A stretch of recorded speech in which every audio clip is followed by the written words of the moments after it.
Hey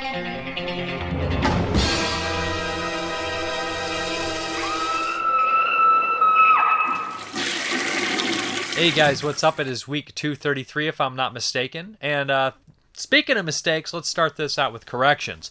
A lot of people were like, Goldie Hawn and Kurt Russell did not meet on Overboard. I don't know why I said that. Even in the interviews on the special features, they said that they had previously been together and they were looking for a movie to do together. So I don't know. I just was just in the moment I mixed up everything. So a couple of the comments reflect that. People use some details and some stories a little bit, so I'll read those about how Goldie Hawn and Kurt Russell first met and all that good stuff. So I guess let's start this out with something good, something that I was looking forward to checking out, and this is from Severin Films, and this is An Angel for Satan, starring Barbara Steele, who is very known for Italian genre flicks and some other ones as well, some Canadian ones, a couple of Cronenberg. She's in a Cronenberg movie, but she kind of got her big start, of course, in Mario Bava's Black Sunday, which is a super iconic Italian film. I would say, geez, it really feels like one of the most important, if not the most important Italian horror film of all time, at least the first big one. She's amazing in that movie. She's got a unique look, her eyes. She's just become a staple, kind of an iconic person in horror history, for her acting and her, her visual looks and everything. She's just like, I don't know how to put this, kind of like a gothic staple to people. Just her dark features and everything. I just don't know. She's a great actress too, so. An Angel for Satan was one that I had not really heard much about. It's made in 1966, and it boasts kind of on the cover and the description, everything, that this is the last kind of Italian, like thriller gothic that Barbara Steele was involved with. This one also stars Anthony Stephan, who I know mostly from a couple spaghetti westerns. He's always got kind of like a dead stare in him to me, but he's a genre actor that's in a slew of movies. I know I've seen him in a handful of stuff. I know he's in a couple gialli and everything like that.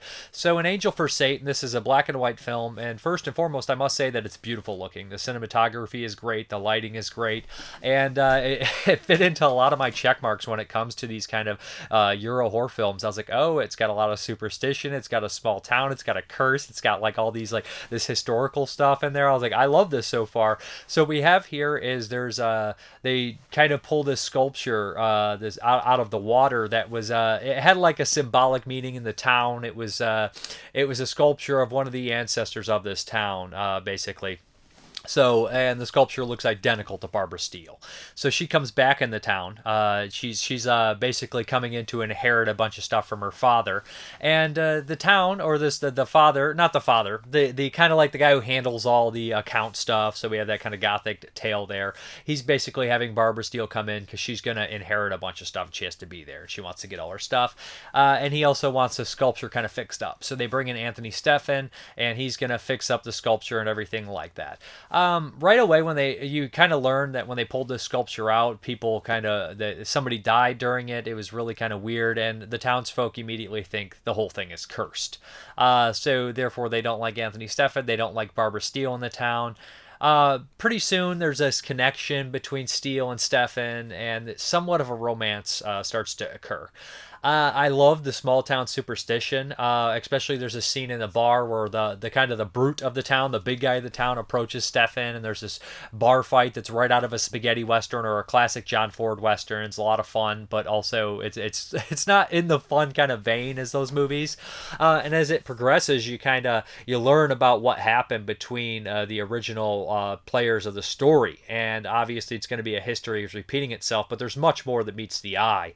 It's a perfect movie about manipulation of people and superstition and kind of mind control. All this kind of stuff goes into it to make a beautiful looking, gorgeous, like gothic horror film. There's some really tragic stuff in here that made me so depressed, involving a fire that I just was kind of it's got that quality too where somebody starts to manipulate it and like good people turn bad, which it also has that mob mentality. This is a really special movie. I just want to make sure I get all the special features for you right on here. It's got a beautiful slipcover.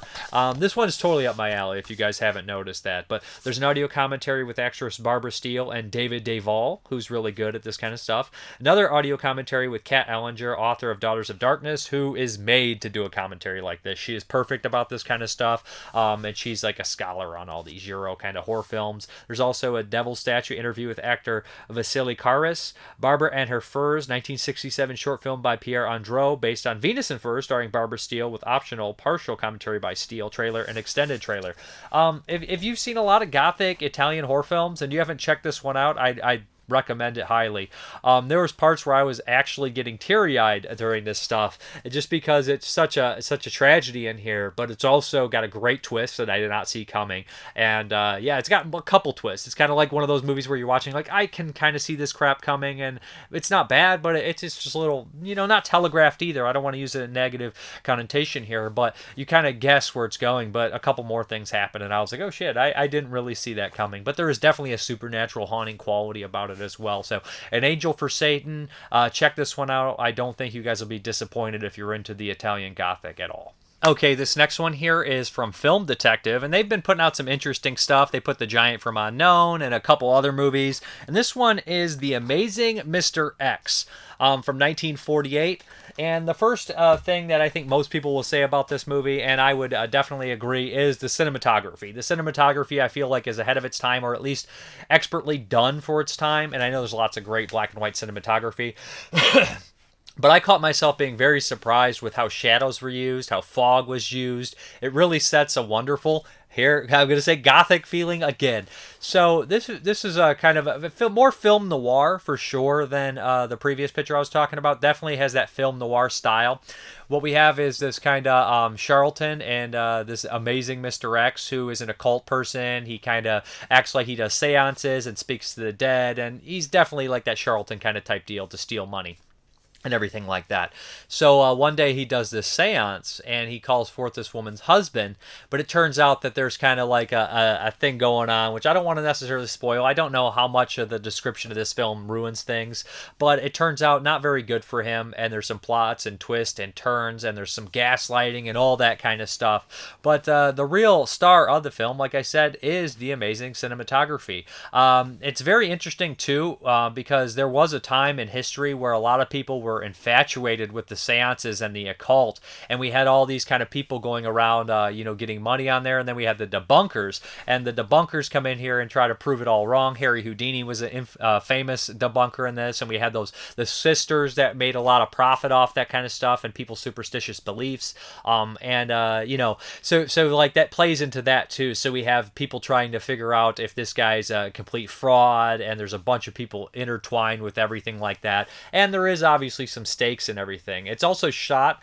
on like kind of like a beautiful mountainside, so we get like the seaside over the mountains are like this, and we see the ocean below. I believe it is the ocean, and it's just gorgeous looking, and that plays into the plot and everything like that. So I would really recommend this one for atmosphere alone, and Film Detective did a really good job cleaning it up. There's a commentary on there by a film kind of expert on the subject, and he breaks it down, starts going into a little bit about the history and all that kind of stuff. So I would recommend checking out The Amazing Mr. X, and I would say that the interest for me mostly is in the technical aspects and the idea of kind of making a movie about that kind of seance stuff, and then having a debunker within it kind of right away. So that's very cool. And I know it predates that kind of stuff all the way. We go back to like, who was that, Madame O, and even Crowley was into all that kind of stuff. So there's a lot of historical figures into it, and it's an interesting kind of history of the debunkers and the cult kind of psychics and all that kind of stuff. So yeah. And hell, we even had Miss Cleo from when I was growing up, where you give her a call on the telephone. So yeah,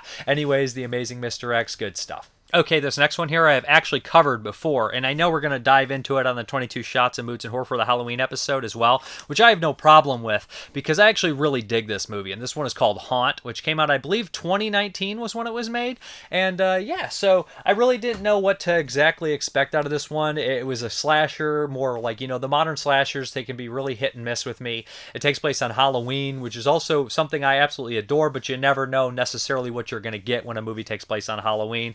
So Haunt, yeah, when I initially watched it, I really enjoyed it, and this time was no different. I actually liked it probably a little bit more than I did the first time. So what we have here is kind of a group of friends. They do kind of establish the characters fairly well. We have like the ex-jock who is out of it because of an injury. We kind of have the loudmouth. It's kind of like the Stooge style from Night of the Demons, but he is a little bit more likable as the film progresses than Stooge, although I love Stooge. But still, this guy's a little, I don't want to say less obnoxious because he is obnoxious, but he becomes likable. He becomes more, a little bit, I don't want to say grounded, but because Stooge does manage to be grounded too. But I did enjoy this guy. He's probably my favorite character throughout the movie. And we have the kind of the lead character here who seems to be kind of going over and having some troubles of her own, which is always kind of like a cliche. We always have to have the lead character have obviously some things from his past or their past or her past. It's her past this time, and she's got to overcome it throughout the movie. But and that's perfectly fine. I mean, that's character development or giving a character an arc to kind of overcome from her past into her present and stuff like that. So yeah. And then we have a couple other friends that sprinkle throughout. Like I said, it opens up kind of like in a Halloween party.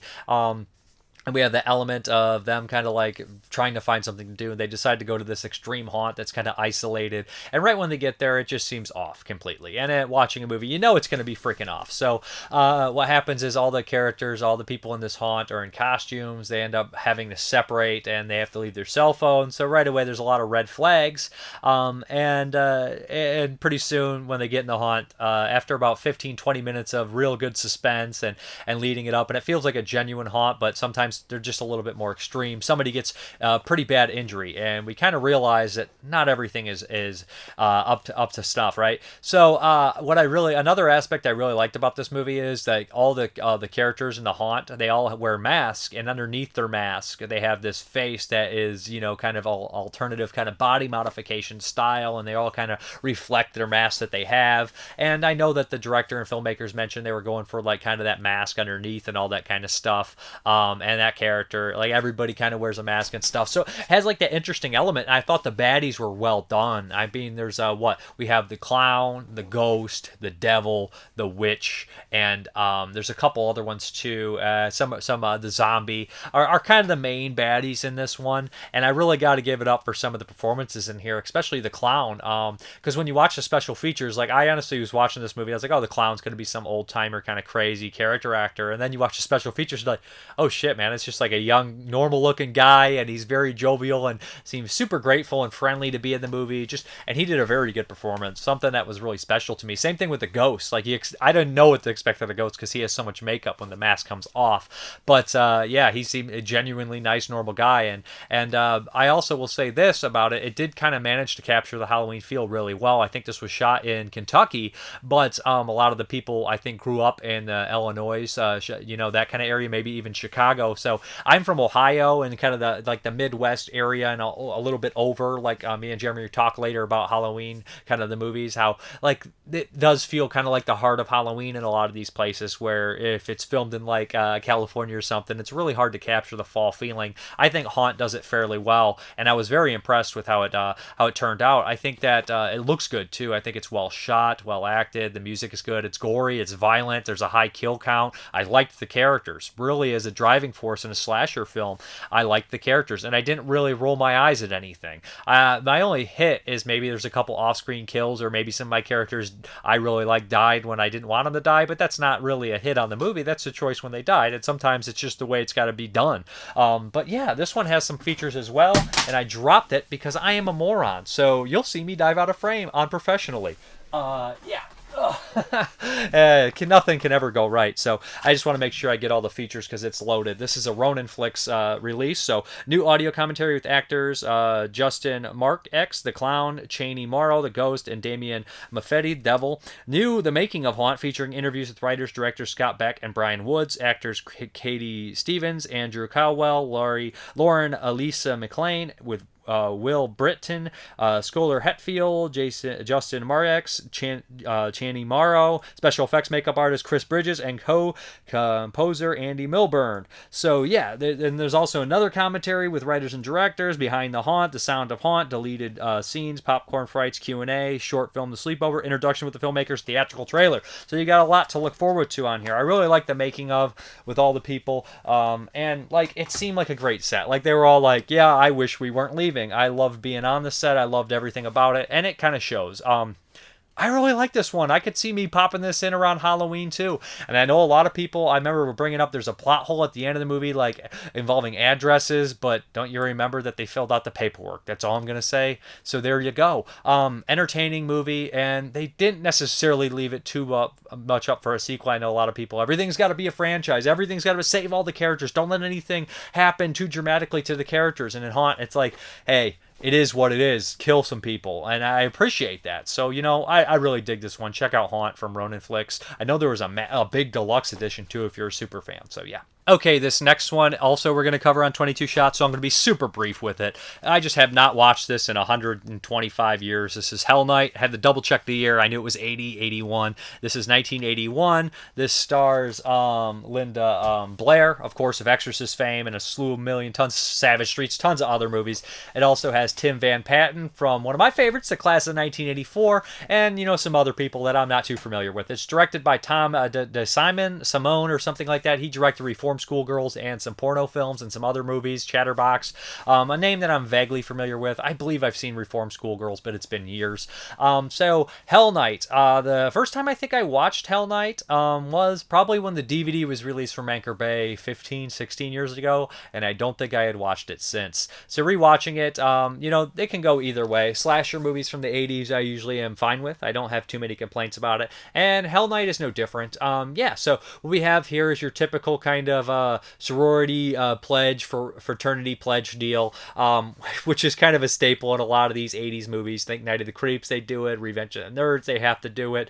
Even Chud 2, it goes as far. Do they kidnap the body for fraternity? No, they kidnap it for some other dumb reason. I don't remember why. But there's so many of these movies where people have to do some crazy fraternity, sorority initiation process, which is completely crazy. I'm sure the Initiation has it too. It's been years since I watched that one. I think they break into a mall on that one. Is that part of the initiation process? I don't freaking know. So anyway, we have, I can't forget Pledge Night. So what happens is a group of these kids, the young kids, have to stay in this supposedly haunted house that has this really twisted history of like a group of a family that kind of, the father went crazy and massacred everybody, and there's a couple all the kids including it, and there's supposedly one kid still alive in the house. So not in the house, but supposedly still alive, just disappeared. Kind of a mangled, kind of deformed character. Think Jason Voorhees, or think something like what is another one that has that? Humongous, or Humongous, I don't know. I've always thought it was Humongous, different from Humongous, but another one of those kind of movies where there's like this scary tale about some creature or half man, half beast living in the woods somewhere. But this one supposedly is living in the house, which also reminds me of The Unseen, which is another kind of slasher 80s movies. So essentially what happens is the fraternity and sorority are going to play a bunch of pranks on them while they stay in this giant gothic mansion, which looks pretty well upkept considering it's supposed to be abandoned, and it's kind of beautiful and awesome. And there's this giant gate, of course, which is kind of one of the big set pieces of the film. It's on the cover. The original cover had Linda Blair trying to say pray for day or something like that, trying to climb over the gate. And later, movies like Night of the Demons would use that gate, or a gate in a similar fashion that surrounds the premises where you're trapped in, and it's a huge part of the film. I enjoy this one quite a bit. And now it does kind of have a slower start. There's not like a high kill count until it starts to pick up. But I genuinely liked most of the characters in here. Linda Blair, Tim Van Patten, and the English girl I liked a little bit more than everybody else. I thought that Peter Barton was, I think that's his name, the male kind of counterpart to Linda Blair, was a little lackluster. Wasn't too thrilled with him, but I didn't hate him. He was just kind of very, very vanilla. The kills aren't overly graphic or anything like that, but they do set up decent amount of suspense, and the kills are satisfactory. I don't want to say that as a negative. They're good, but they're not great. But the atmosphere is good. They set up a lot of suspense with kind of like the creep factor, people walking, and they do set up that a lot of these people around the place are actually getting picked off too, trying to scare them, which I liked. They use some technology to scare the kids, which is completely unrealistic. Like they didn't have that back then. There's no way they'd be able to get that kind of technology back then for some frickin' college pranks, but that's kind of nitpicky. The release actually does have some like scenes that are a little bit less quality due to like I think lost negative or something like that. But I enjoy this one. I think that the what happens with the killer at the end is great. I like that there is a twist to which I really like. The location is really cool. So yeah, this is a above average slasher film from the 80s, and it's a little bit different from a slasher film, and it does have a decent Halloween feel kind of deal to it. So anyways, I'd really recommend checking out Hell Night. I had a good time with it. There's a bunch of features on here as well. There is interviews with interviews and commentary with cast and crew, including actress Linda Blair. That's like 35 minutes, and director Tom D. Simon, producer Bruce Con Curtis, and more. So yeah, there's also TV spots and theatrical trailer. I'd really check this one out. And there's this cool scene where there's a bunch of catacombs, which I really dug. So that is Hell Night. Check it out. Okay, so I'm going to be kind of brief with this one, as me and my friend were just kind of like hanging out, and we're like, what are we going to watch? He showed me the first episode of Squid Game, and I was like, that's cool. Let's just put something else in, kind of kill some time. So we decided to put in the first Predator in 4K. I mean, let's be honest, you can't go wrong with Predator. It's a movie I've seen 150 times. I never dislike it, but I haven't watched my 4K yet, and that was just a movie that we both like. We both Arnold fans. We both grew up watching Predator, seen it probably 100 times. We love the Predator design here. So, yeah, anyways, the score who do I start with? The director, the actor, the score? So anyways, it stars legendary action star Arnold Schwarzenegger, one of my personal favorites, especially when we're talking action sci-fi from the 80s. I would also consider Predator a horror film, especially in the latter half of the movie. It's pretty much a slasher in the jungle, but the villain has more weapons than your average slasher. So anyways, yeah, Arnold Schwarzenegger stars in this alongside a bunch of kind of staples at the time. We got Carl Weathers from the Rocky films and Action Jackson. We have Sonny Lanham from a bunch of movies, including Best of the Best 2, 48 Hours. Frickin' Jesse the Body Ventura's in here. Love Jesse the Body. He's also in The Running Man, professional wrestler. We have Bill Duke, great director and actor. He's also in Mandy and Commando and fucking Menace to Society. Just an excellent actor. We have Shane Black. He's more famous as a writer. He plays Hawkins. Very hilarious in this one. Am I really missing anyone besides Pancho, who is the actor I'm the least familiar with in here, and the female in here? I always forget her actual name.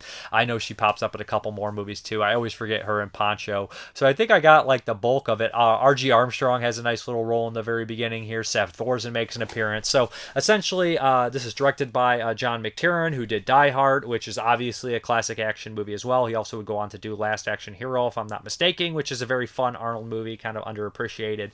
Not nearly as good as Predator or Die Hard though, so maybe that's why. So, and then also the music by Alan Silvestri. He's one of the big composers when you think 80s movies, like along, Hans Zimmer would be in there, Jerry Goldsmith. There's so many names, but he's one of them that always is kind of the go-to guy. So what we have here is Arnold Schwarzenegger is Dutch. He's kind of a commando mercenary type, but he does special jobs, kind of focusing on rescues. So basically, R.G. Armstrong, his commanding officer, calls him in and tells him, you guys are going into the jungle to rescue these people.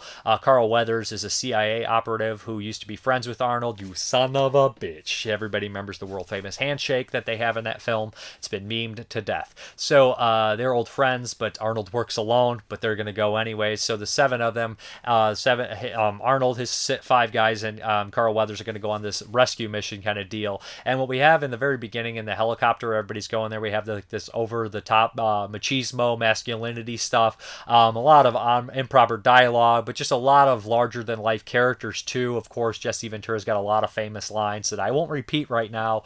And Sonny Lanham's got this iconic laugh, which I absolutely he does it a few times. Mostly you hear it off screen and you know it's him. But then it's later adapted by the Predator, which is just a wonderful touch too. Predator also kind of mimics the monster in the film, kind of mimics the voices and laughs of the characters to use against the commandos and everything, and maybe just trying to understand humanity a little bit better. But I love that. Bill Duke, he does Bill Duke's voice, and that kind of keeps playing into that as well. So anyways, the mission goes... the actual action, they realize that they're too late to rescue the people. They kill everybody in this camp, which is one of the great action scenes, over the top, almost parodying, but wonderfully brilliant at the same time. And eventually what happens is they realize they were kind of set up, and Carl Weathers really wanted them for more of an assassination kind of mission. They realize that there's something else in the woods that's stalking them when they find a previous group of commandos skinned alive hanging from the trees, and it is the legendary Predator, who is, in the very beginning credits, we realize, from outer space. The design of Predator is amazing. When you initially see him, he's kind of in his outfit with his stealth stuff, but later there is a big reveal. He's played by Kevin Peter Hall, who was also in Harry and the Hendersons, as you guessed it, Bigfoot. Harry, I should say, and he's also in Monster in the Closet. Died very, very young, which is unfortunate. I think from a bad blood transfusion back in the day, and passed away from HIV, which is very sad. But yeah, he's pretty good in this. I will mention that, of course, there's always that idea, the story that there was initially going to be a different actor in the suit. It was Jean-Claude Van Damme, playing the different kind of monster and everything like that looked corny. You can find stills of it. But anyways, pretty soon the commandos start getting picked off.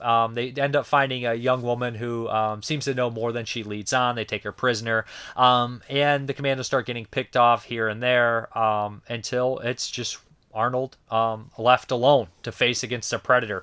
So we got a lot of good scenes like that. Just super memorable moments among the commandos and everything like that. And it's fairly violent. I mean, as far as the action is concerned, when people are getting shot, that's violent. But also with the predator attacking people, I think it's pretty brilliant. It's one of my favorite movies. It's such an easy watch.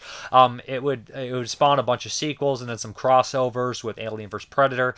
But Predator 1 is, the king of the heap. I mean, it's perfect. And a lot of people say, I consider it action sci-fi, and I consider it action sci-fi, but I also consider it horror. Especially we get so much POV, so much stalking, and it's essentially kind of a slasher, just with more bigger guns and everything. And the Predator monster is scary as shit. This movie is endlessly quotable too. Lots of Arnold quotes in here. Knock knock, get to the chopper.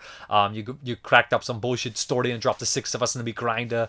Lots of great stuff in here. I love Carl Weathers too. He's great in this too. I guess that's a real nasty habit you got there. He's so good in this. But Bill Duke, man, Bill Duke and Jesse Ventura probably steal the show for me. I just love him. Bill Duke is so good at this. You're ghosting us, motherfucker. You do. I don't. I'll bleed you real quiet. It's just fucking great. And Jesse the Body is just awesome. I mean, he's got a lot of charisma. I mean, he was a fucking wrestler. And very rarely, I know a lot of people, I do like some wrestling actors, but it doesn't always translate that well. I mean, I even love Jesse the Body in The Running Man, which is one of my favorite Arnold movies. Anyways, I thought that it looked pretty good in 4K. And it sounded really good as well. Explosions. It wasn't like Dolby Atmos or anything, but it was good, and I enjoyed watching it in 4K, and I could watch this movie anytime. And one thing I did notice, when the people are getting picked off, it starts off a little slower with a couple of them going, and then at one point, boom, four guys bite it within 10 minutes of each other, and that's kind of happens a lot in slasher films too, where we have one or two go, and then there's this big bulk of characters all getting picked off at one point. Anyways, Predator. It's a fucking classic. I love this thing, and I haven't rewatched the second one in years. So maybe I'll watch that one down the line. I remember not liking it as much as one, but hey, that would be very hard for any movie to top Predator 1, let's be honest. Okay, this next one I'm going to be kind of brief with. I'm knocking off some 2021 watches, and I watched this one on Netflix, and this is called A Classic Horror Story.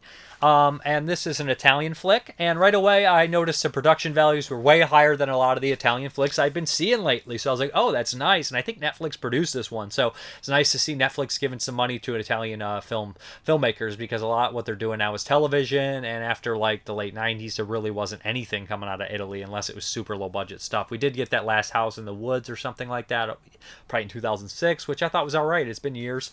And then we have some real low budget stuff, some kind of crazy movies by the guy Domicchio. Of course, I never say his name right, but he puts out some wild stuff. But yeah, this one, Classic Horror Story, right away it kind of tells you that. And what we have here is a group. They're all carpooling to go to certain areas. The main woman here is going for abortion. We have a doctor in here. We have a young couple kind of going to party and everything. And we have kind of a eccentric driver who's obsessed with film. They get in a car accident, and before long they wake up kind of in the middle of a field. They're very confused. There's a strange house. There's strange occult symbols everywhere. And the driver starts to bring up some things when they find in the woods. He said this isn't good. He's more from this area.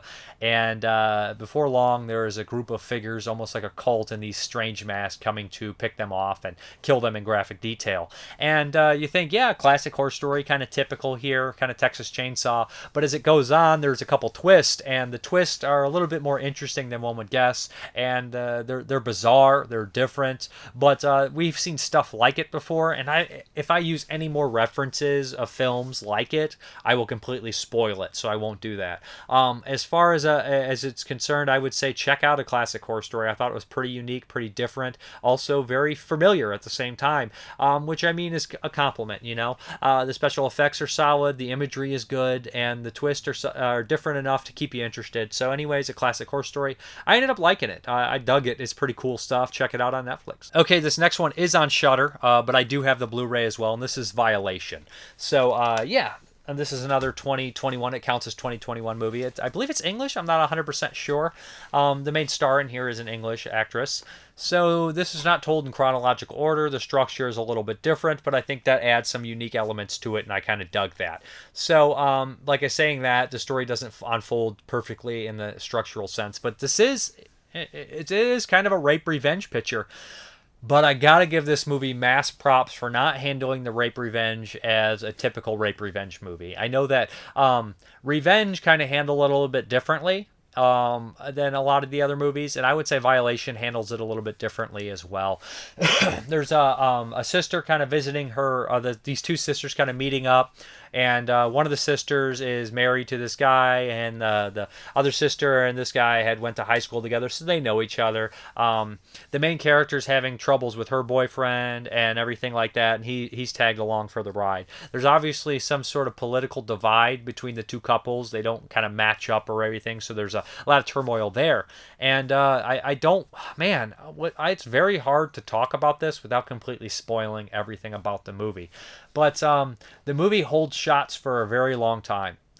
Some people, and that's what makes it different and interesting, but also at the same time, it's kind of a detriment to it. It's kind of strange. It's got a very strange balance because it holds these shots of brutality and stuff like that, and murder and rape for a very long period of time, and it never does it into it never glorifies any of it or anything or sensationalizes it. It feels very kind of grounded. And I think that kind of element will really bother people. I think it will make some people turn away. I think a lot of times it'll be like, this movie, nothing happens. It's super boring. It's like, but it's kind of trying to do everything in a very realistic way. So some of the conversations seem to go on too long.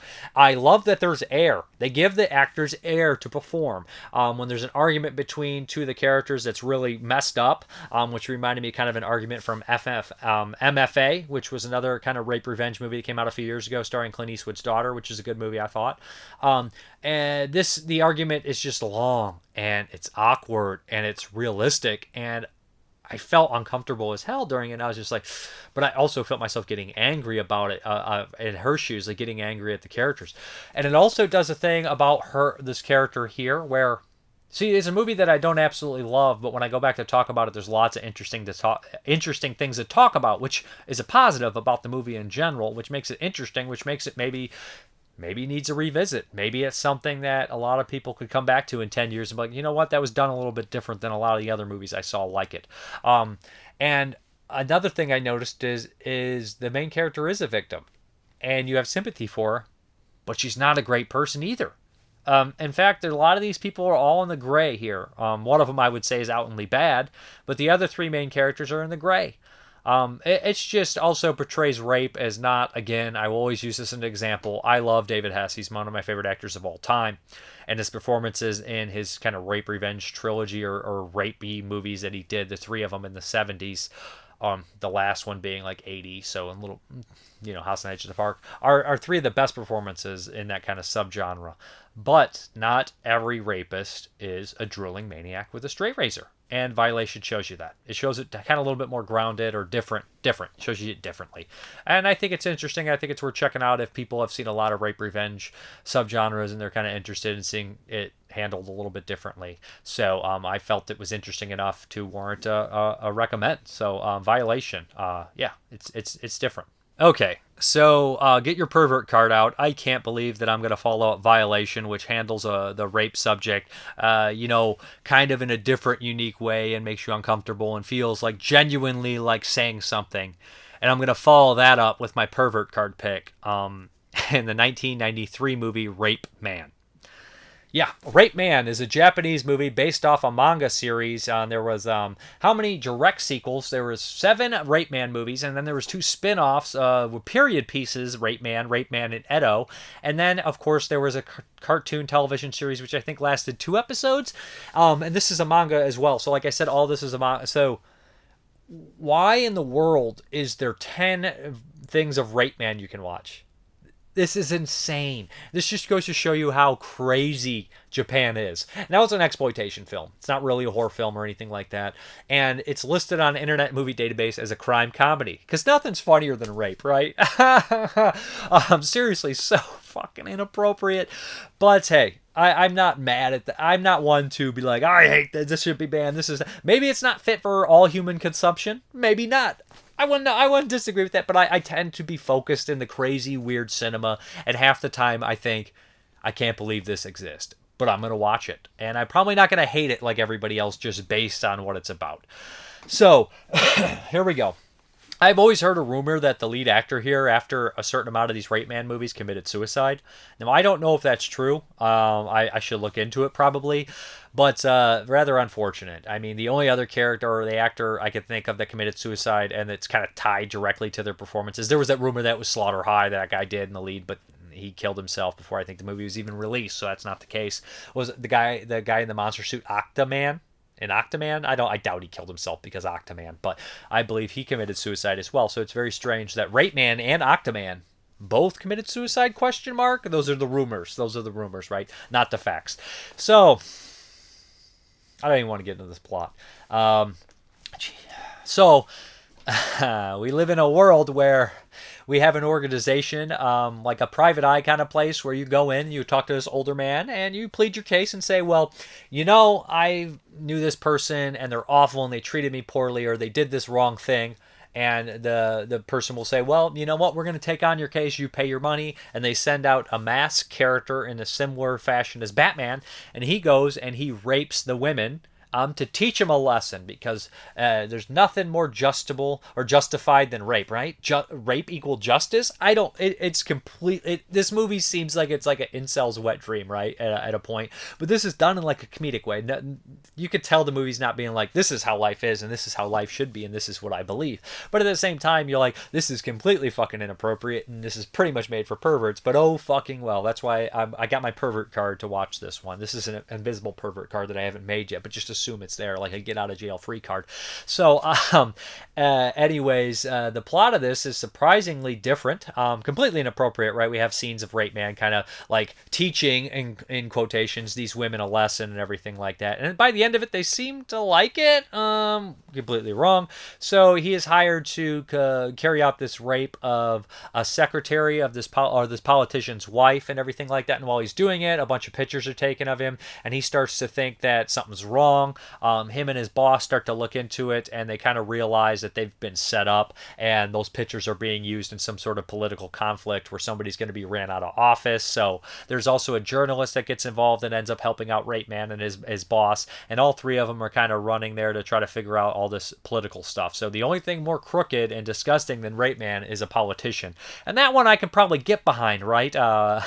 In the words of Extreme Prejudice Rip Thorn, the only thing worse than a child molester, Jack, is a politician. And I think you're probably right, but they're probably the same thing, right? I'm sorry. Hot takes, in quotations, just kidding. So anyways, yeah, so it's up to Rapeman and crew to kind of out this crooked politician and everything like that. And he's got to do it his way. He's got to do it the Rapeman way. So he's got to, rape people to get answers out of them, to get them to confess, to get them to turn on their boss. Completely inappropriate. But at this end of the day, there was some entertaining stuff, and it just, half the time, if you don't have a headache from just shaking your head, just like, I can't believe this exists, I don't know what to tell you. But it's not the worst thing I've seen. Not even the most boring thing I've seen, not even close, and it's not as explicit as one would think. A lot of the Sato movies I've seen are just darker and come across more bothersome. Like, it's not as disturbing as you would think, but it's completely inappropriate, and 90% of people are going to watch it like, one star, because just what it is, and a lot of people, the last thing you should really be making jokes out of are rape. And I can see that, for sure, and I can understand why people are mad, but I don't get offended by movies Sometimes I won't watch them. When I start thinking real people are being exploited in pain, and it starts to come across like a mean-spirited fetish film or something, that's when I'm like, I'm out. I think this person was really exploited or molested or raped during this. I can't watch this. I'm not doing this. So that's my draw line. And Rapeman, it's clearly fluffy. Like, I know as bad as that sounds, it's fluff, and there's a lot of jokes, and it's inappropriate, but hey, it is what it is. Rapeman 1.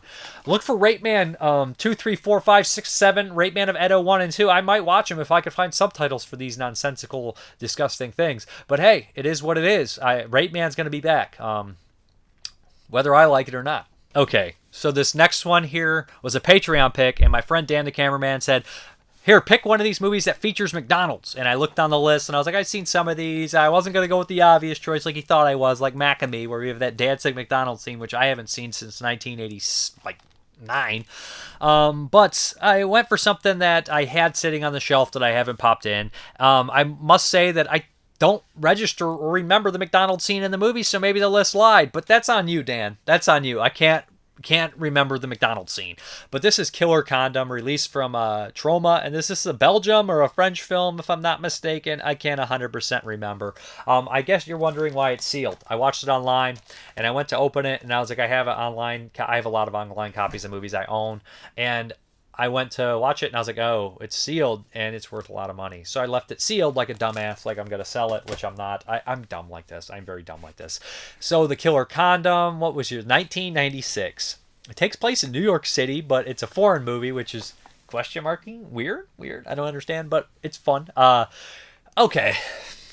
I didn't know this had like a gay spin on it. It's more of a gay interest movie, kind of comedy, gay interest, horror film noir, detective story deal, and it's absolutely ridiculous. Now, watching this now, there's going to be a lot of stuff that is very outdated towards trans people and stuff, and a lot of jokes at trans people's expense that a lot of people will not find very funny, but it is released by Troma, and you can kind of expect Troma to be the offensive guys and do the crazy off-the-wall fucking jokes. It's a Troma movie. It's distributed by Troma. It is not actually made by Troma. So what we have here is a detective in Luigi Macaroni. His fucking name is Luigi Macaroni. Right off the bat, I was just like, get the fuck out of here. That's all I could say to myself. But then I realized what kind of movie I was in, what kind of tone I was in right off the bat, which was smart because it's like, oh, his name is Luigi Macaroni. He's Italian. He keeps talking about being from Italy.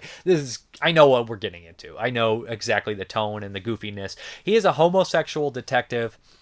And there's been a murder, or not necessarily a murder, but somebody's sexual member has been bitten off at this brothel, or this kind of one of those whorehouses. So whorehouses. There's me being an asshole. I don't mean to say it like that. That's just me being an outdated idiot. So I don't even know what they call it's not like a prostitution place, but it's just one of those hotels where people pick up and they have sex there. So I guess it's just a seedy hotel, I guess you'd say. It feels like a Henenlotter movie right there. You guys remember the Henenlotter basket case, kind of sex area, just like everybody's having sex, everybody's an offbeat weird character, and there's lots of strange things going on.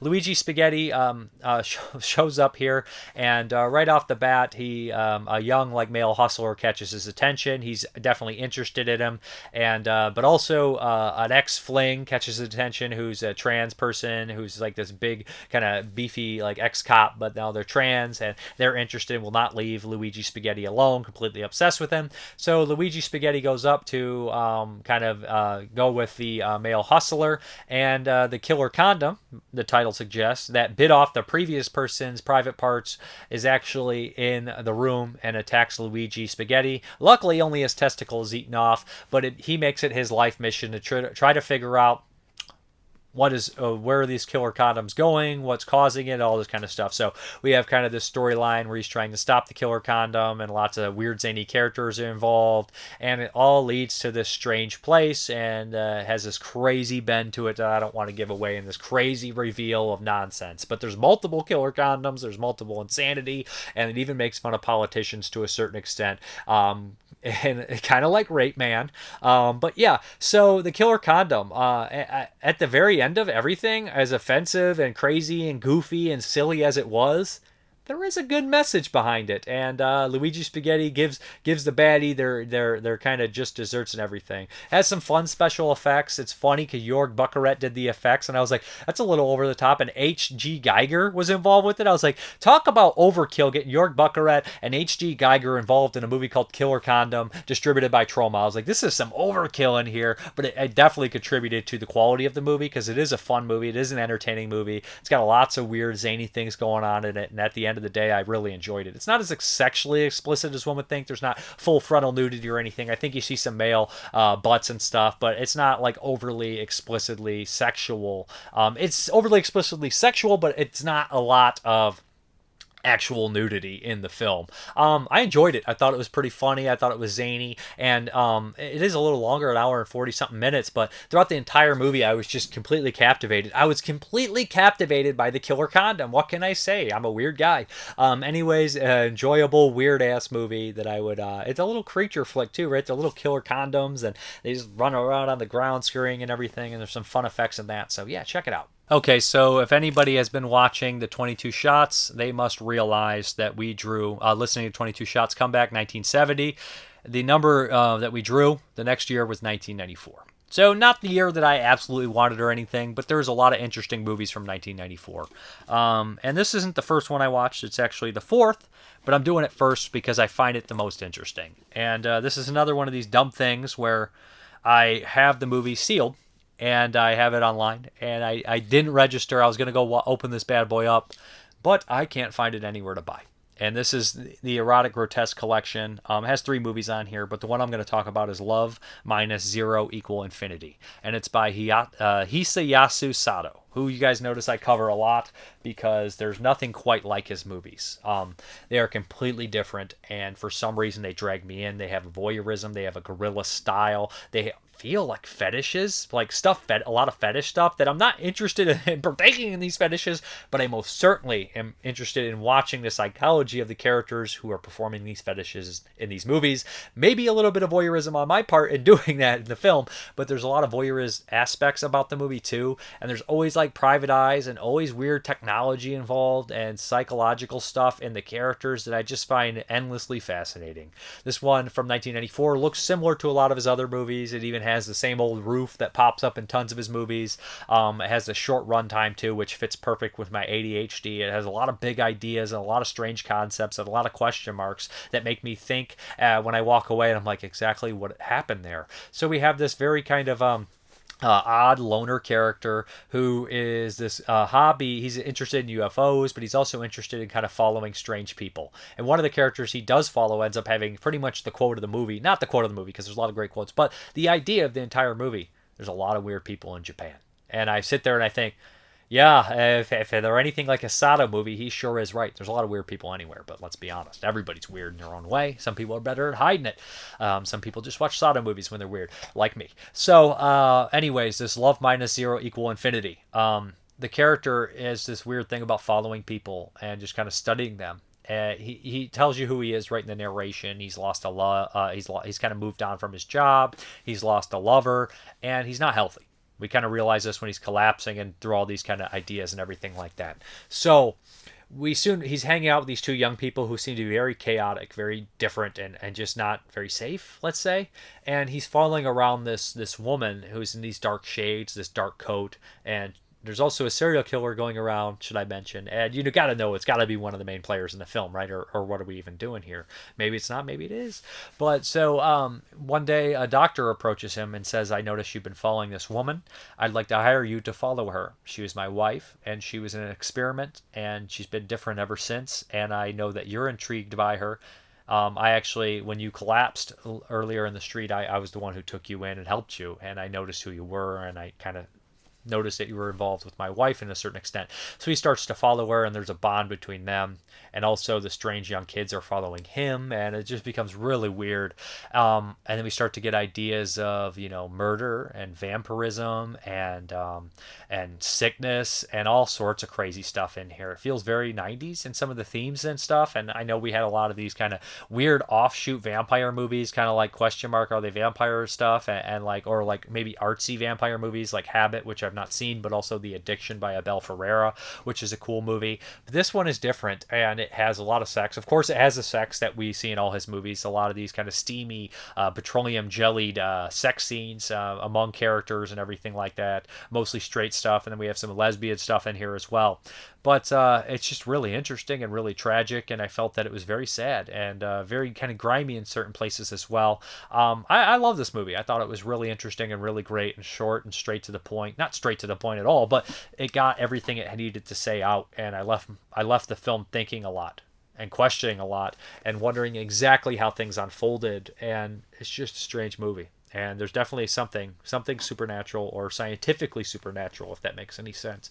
But that's Love minus zero equals infinity. A crazy movie. There's also this weird blood fetish thing. Like a lot of his movies have the syringe. If you think Splatter Naked Blood, or what's the one? This Turtle Vision, the one with the syringe, or is that Lesbian Honey Sweet Juice? Whichever one of those. One of those has got the strange syringe. I think it's Lesbian Honey Sweet Juice has the crazy medical experiments like Splatter, and this one has those too. So his movies, to me, just bring me in. Unfortunately, share so many similarities, and they're so short, and they have a lot of the same cast and stuff. They do bleed together if you're not careful, kind of like this movie does. A lot of bleeding together, if that makes any sense to anybody who's seen this one. A lot of mixtures of blood and things like that. But anyways, check it out. The thing about Asian films is I've seen so many weird movies, and for years I didn't watch a lot of the weird Asian stuff. Like I did buy a lot, like this set I bought 20 years ago. Probably closer to 15 to 20 years ago, and I just never got around to it. And I'm so glad I did buy these things, these weird Asian movies, because a lot of them are out of print. A lot of them are just strange, and nobody really talks about them like they should. They're not in the reviews. I mean, there's a couple of reviews here and there, but everybody's talking about Halloween Kills, like I did too, or everybody's talking about Friday the 13th, which I do too, but I like to mix it up. I like to discover things. That's why I love doing these retro years. It's my favorite part, is finding some hidden gems or watching shit I've had on my shelf for 30 years that I didn't watch yet, that I want to watch. It kind of pushes you in a certain place, and I like that. And I like discovering things, and I like finding weird movies. I like watching the big blockbusters. I like watching the grimy, no-budget shit, and I like watching the hidden weird gems, or the movies that don't really fit into any genre. So anyways, this was something special to me, and I would really recommend checking it out if you can track it down. It's fucking weird, and I love it. Okay, the next one from 1994 is a Hong Kong flick. You guys know me. If there's going to be a random year and it has a bunch of Hong Kong flicks in there, I'm going to watch a lot of the ones that I haven't seen. So this is The Underground Banker, starring legendary actor Anthony Wong from great stuff like The Untold Story, Ebola Syndrome. I even believe he's in Hard Boiled. It's been years since I watched Hard Boiled, but he's in a lot of movies. He's in the Sleep Curse. He's just kind of a staple in these kind of crazy Hong Kong movies. And The Underground Banker is no different. So the first thing I noticed, Anthony Wong in this movie is kind of a truck driver, and he has a wife and a young kid, and they live in kind of a really crappy area. It's very expensive, though, and everybody seems to be exploited by kind of like all these criminals that you have to pay this tax or that tax, or you got to pay this to park here. You know, it's just run by criminals, and everything is crooked, all that kind of stuff like that. So Anthony Wong in this movie, he really wants to kind of move into like public housing because they could save a lot of money, and he ends up getting the okay to do that. And when he eventually moves there, like the first day they're repainting and everything, and these guys start giving him and his family a hard time. One of the guys that lives in the building breaks in, and he realizes he knows the woman there, so he roughs these guys up, and he's like, all right. So he kind of like Anthony Wong realizes he used to date his wife, and the wife and him start to kind of talk again and everything like that. Pretty soon we find out that this guy is not on the level. He starts to manipulate the wife, takes her to, she's big into gambling, takes her into kind of like trades and stocks and stuff, and fronts her, like kind of shows her the setup and everything. And before long, she's in a bunch of debt. She's forced to borrow money from this underground banker who's a crooked piece of shit. Fairly quickly, not quickie, that's completely different. She's pushed into kind of this like prostitution area and stuff like that. And she's too ashamed or scared, not scared, but ashamed to tell her husband that she owes all this money and what the stuff happens. So there's kind of an awful sex scene, which is pretty much a rape in there about that kind of stuff. But soon enough, Anthony Wong has his breaking point. He's kind of a coward, which he always kind of plays these eccentric kind of coward characters that sometimes snap in certain ways. He's always like kind of a weaselly son of a bitch, right? This one, I mean, like Taxi Hunter kind of follows that idea too, where he's kind of weaselly and a pushover and everything like that, but then he snaps in that, and he snaps in this. I mean, this movie even has shout outs. I feel like there is a moment from Taxi Hunter in here, but there's definitely a direct shout out to The Untold Story when he gets very angry and he says, I'll chop you up and make you into pork buns. And it's like, goes to show you how important The Untold Story was, or how popular that movie was. But that's a nice little shout out there. But I should mention that one of the neighbors in this movie is a ex serial killer. So he used to be this massive serial killer, and there's a lot of funny gags with him coming into the apartment. And Anthony Wong's such a coward, he's not going to tell him to leave. He's terrified, and the serial killer ends up befriending his son.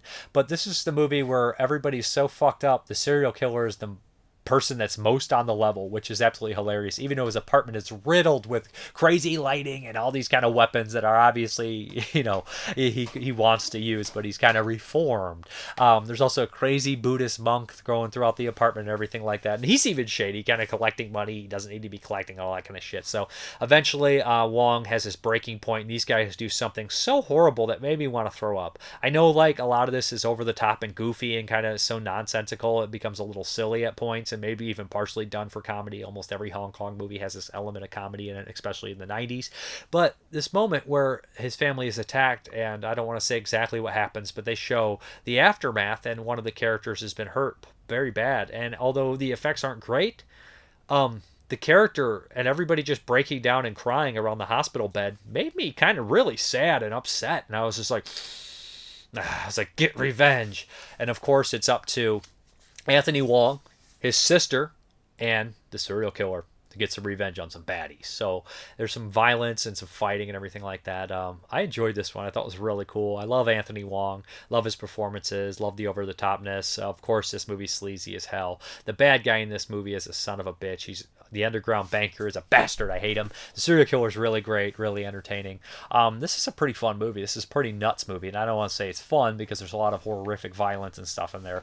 But I caught myself really egging on the heroes of the film, and one of which is a serial killer. So yeah, The Underground Banker. Check it out if you get a chance. I would like to see this get a wide release. On Earth, I'm looking at you. Somebody release it. I don't know who would release this movie. On Earth Films, Massacre Videos, somebody along those lines. I can't see anyone else doing it unless it's an overseas company. Maybe 88 Films could touch this one, which is now stateside too, so cool. Underground Banker, crazy stuff. Okay, the next one is also from 1994, and it also stars Anthony Wong, and this is Awakening, or The Awakening. This is a super strange film, and I'm kind of glad I covered it in this video because we also talk about The Amazing Mr. X, and this movie kind of involves that kind of deal. What we have is this kind of world famous, like religious figure, not world famous, but he's locally famous, and Anthony Wong, everybody kind of respects him, and they have this whole kind of like order or an organization with all these people in there that have like higher ups and like all this kind of mystical magic stuff, and he's respected as kind of like this guy who performs all these magical curses and like spectacles and all that kind of stuff. So but the truth is he's kind of a scummy piece of shit, right?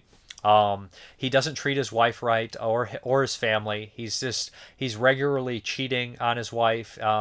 And there's also some weird like trans stuff in here that, I mean, like when I say weird, not like the characters are weird, it's just the inappropriate like humor or way people are treated in this. That's always kind of like an MO where there's a character who Anthony Wong is kind of romantically involved with who is trans, and there's of course some inappropriate stuff going on like in terms of dialogue and everything like that. So let everybody know that kind of stuff. So this is a super weird movie. Anthony Wong obviously had done something to somebody wrong, and there's this kind of new person that comes into his life that is also studying magic, and they just start making Anthony Wong's life an absolute living hell. They're putting these curses on him. Nothing's going right. He starts to act really goofy and crazy, and he's going completely bonkers until the end of the film finally has this crazy climax where it goes into some otherworldly place about possession and insanity.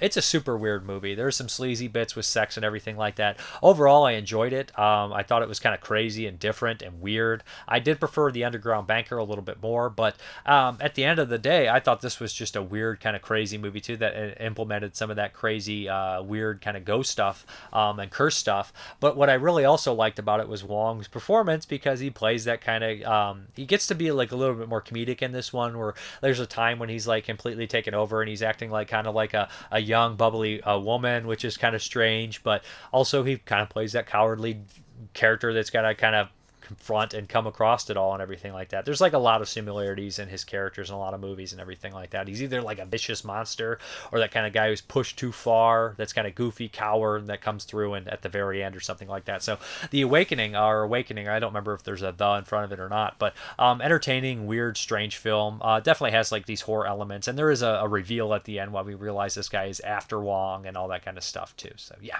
Okay, and the last one from 1994 is Death Machine. Now, this is the 99-minute version. There is a 2-hour version out there, 120, like 2-minute version of this movie that got a German Blu-ray. I actually did get a chance to watch that version. And I had never seen Death Machine from 1994, so I watched the long version, and I feel like a lot of these movies that like didn't get that much love or recognition, maybe they're fairly known, they get these like remastered Blu-rays, and they're like longer versions of them, and you watch those first, and for a first-time viewer, I feel like that's not the way to go. I feel like the movies are too long in that way, and I feel like a lot of those releases are just made for like the hardcore fans of the original movie or somebody that's seen it before. So as far as Death, I would compare that to Nightbreed. I prefer the theatrical cut of Nightbreed. I adore it. I think the director's cut is interesting as hell for me, but I think like the pacing and the editing, like there's missing weird loops of dialogue. It doesn't play as good as the theatrical cut to me. I know it covers some of the loopholes that people had, but that's just how I feel. So, Death Machine. It's got a really interesting cast in here. We have Brad Dourif, who seems to be like steadily working through the 90s in horror movies all the time with stuff like Graveyard Shift, Exorcist 3, freaking Body Parts. This dude never slowed down. He was acting nonstop, and a bunch of the Child's Play sequels, obviously. It also has Richard Brake, which was very cool to see in here. Earlier performance from him. William Hootkins, which I love seeing from Hardware, which is funny that he was in Hardware, the kind of crazy killer robot movie, and Death Machine is a fucking killer robot movie. So yeah, that's kind of the main cast to me that I registered. Oh, and one of the terrorists from Die Hard is in here as well, playing kind of a character that's very similar to him, kind of a different kind of terrorist, I would say. So what happens is we have Brad Dourif, who is this crazy kind of, I guess engineer genius, and he has recreated this death machine. He's created like a lot of like the stuff, the programs he's working on are kind of like God Ed 209. They don't work, and we have a great opening with a bunch of people who seem to be massacred by one of these deals with William Hootkins. But now he is basically going to be fired because we have somebody else coming in, a new higher up, and she doesn't like seeing all this awful stuff, so she's pretty much going to fire Brad Dourif because he's a creep. He has his room littered with porno and a bunch of Master Universe and Thundercats toys. I noticed some of those right away. So he's going to get fired. But what people don't know is in Vault 10 of this giant big security, giant like towering business, there is a death machine that he's created, which is this giant gnarly robot with claws and teeth and blades and stuff. He's really cool. At the same time, a group of kind of terrorists break in, and they have the plans to blow up a lot of this kind of stuff to screw over this company because they're crooked pieces of shit that the company is. So what we have here is the people that are still in the building is the new lady who's just come in to kind of clean house, William Hootkins, Richard Brake is in here, and the kind of like the terrorist group of the small terrorist cell of 3 people, and Brad Dourif, of course. So we have them trying to survive the night against the death machine. It is like the 2-hour version is way too long. The pacing is off. There's way too much dialogue, and there's a couple great set pieces. One of which the death machine attacks the group in an elevator, which I thought was wonderful and awesome and terrifying, and you're just wondering how the hell they did it. And it's directed by Stephen Norrington, who did Blade and League of Extraordinary Gentlemen, which are movies that have some name recognition, especially Blade. I know League of Extraordinary Gentlemen kind of flopped. I don't know if I've ever saw the whole thing.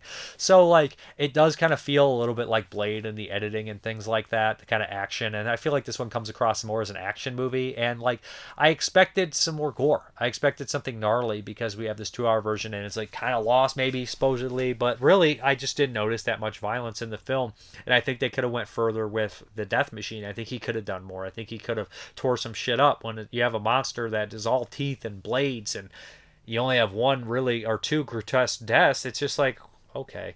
Now Richard Brake is really good in it, but William Hootkins is probably my favorite part of the film.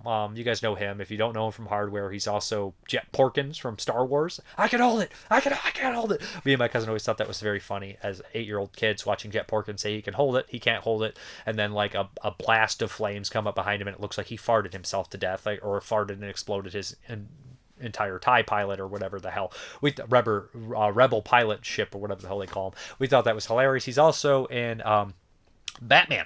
He's Egghart. The infamous line that Jack Nicholson has Joker. Hey, Egghart, think about the future. Yeah, everybody remembers that. And I think he's in one more big picture as well that is not coming to my head right away.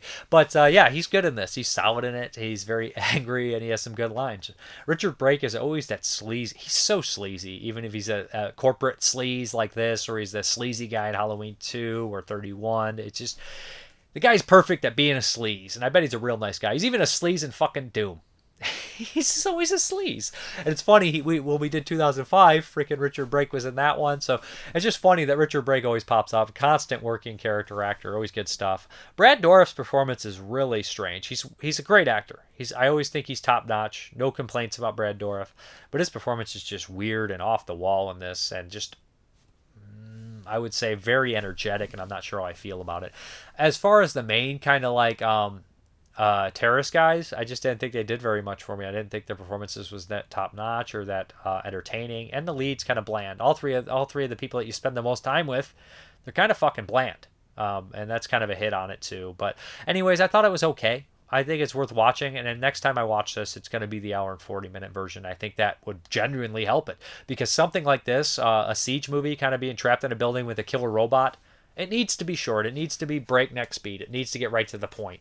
And like all the killer robot movies I watched for 1991, I felt like all of them were short and straight to the point. Like, maybe, I don't know if they were, but they sure felt like it. Like Steel and Lace, Eve of Destruction, Mika Droid, and fucking Robo Tricks were all much faster paced and entertaining than fucking Death Machine. And Death Machine should be better. Maybe it's a 2-hour version. I don't know. But I would say a slight interest on it. Maybe check it out if it sounds like it's up your alley. It's very 90s. Very 90s indeed. Alright guys, we're here for You Ain't Seen. We're actually going to do this one. Stop moving, stay in frame. We're actually going to do this one before Halloween Kills. So this is Halloween 3, Season of the Witch. And this is a one I picked for you. Mm-hmm. I knew you're not really into slasher movies or anything like that. And I don't think you're particularly a big fan of the Halloween films or anything like that. I'm also particularly not a pleasant person. No, not at all. But I'm hot and cold with the Halloween movies, probably like anyone else. I don't have any fan ownership of the Halloween movies. So one that I hadn't seen in closer to 20 years. I think the last time I watched Halloween 3 Season of the Witch was when the DVD came out. And as a kid, any other 7-8-year-old going to the video store looking at the Halloween movies, I was like, that one doesn't have Michael Myers, so I don't like it. And I really didn't like it or dislike it. You know, I just was indifferent to it. And I'd watched it a couple times. And over the years, you know, I kind of grew an appreciation of it. And I liked it after the DVD came out. I remember enjoying it. It's directed by Tommy Lee Wallace, who did a couple other kind of, I think I would say cult movies that had grown to be loved. The miniseries, which I always had a fondness from, just growing up and watching that all the time, being terrified of Tim Curry as Pennywise, and Fright Night Part 2, which I've always adored. Grew up with it as a kid, loved Fright Night 1. I actually enjoyed the sequel better. I'm not saying it's better, but I enjoyed it a little bit more because we have like a different, more of a bigger variety of monsters. So I've always felt Friday Night 2 is a little underrated. So yeah, here we go. Halloween 3 Season of the Witch. We popped in the new 4K from Scream Factory, and it looked amazing. It looked all right. It looked all right. Jeremy doesn't know. I don't know. But yeah, so yeah, the plot is nonsense. And I would put this in a trilogy of films that I'm making. I know that me and my friend Derek talk about it a little bit. Halloween 3, Life Force, and Prince of Darkness all legitimately feel like 80s versions of Quatermass movies, like because the Quatermass films are just these crazy scientific ideas that are just, I don't know, but they just feel like it. They're all over the place. They have a lot of scientific elements. A lot of times it's hard to kind of grasp the concepts. As far as Halloween 3 is concerned, I think it's probably the weakest of the new Quatermass trilogy as far as concepts are concerned, because it's nonsense. It's not like Prince of Darkness where you're like, huh, or Life Force where you're like, there's a lot of weird shit going on. Especially the old Quatermass movies, which honestly make a lot more sense than the new Quatermass movies quotations. So Halloween 3...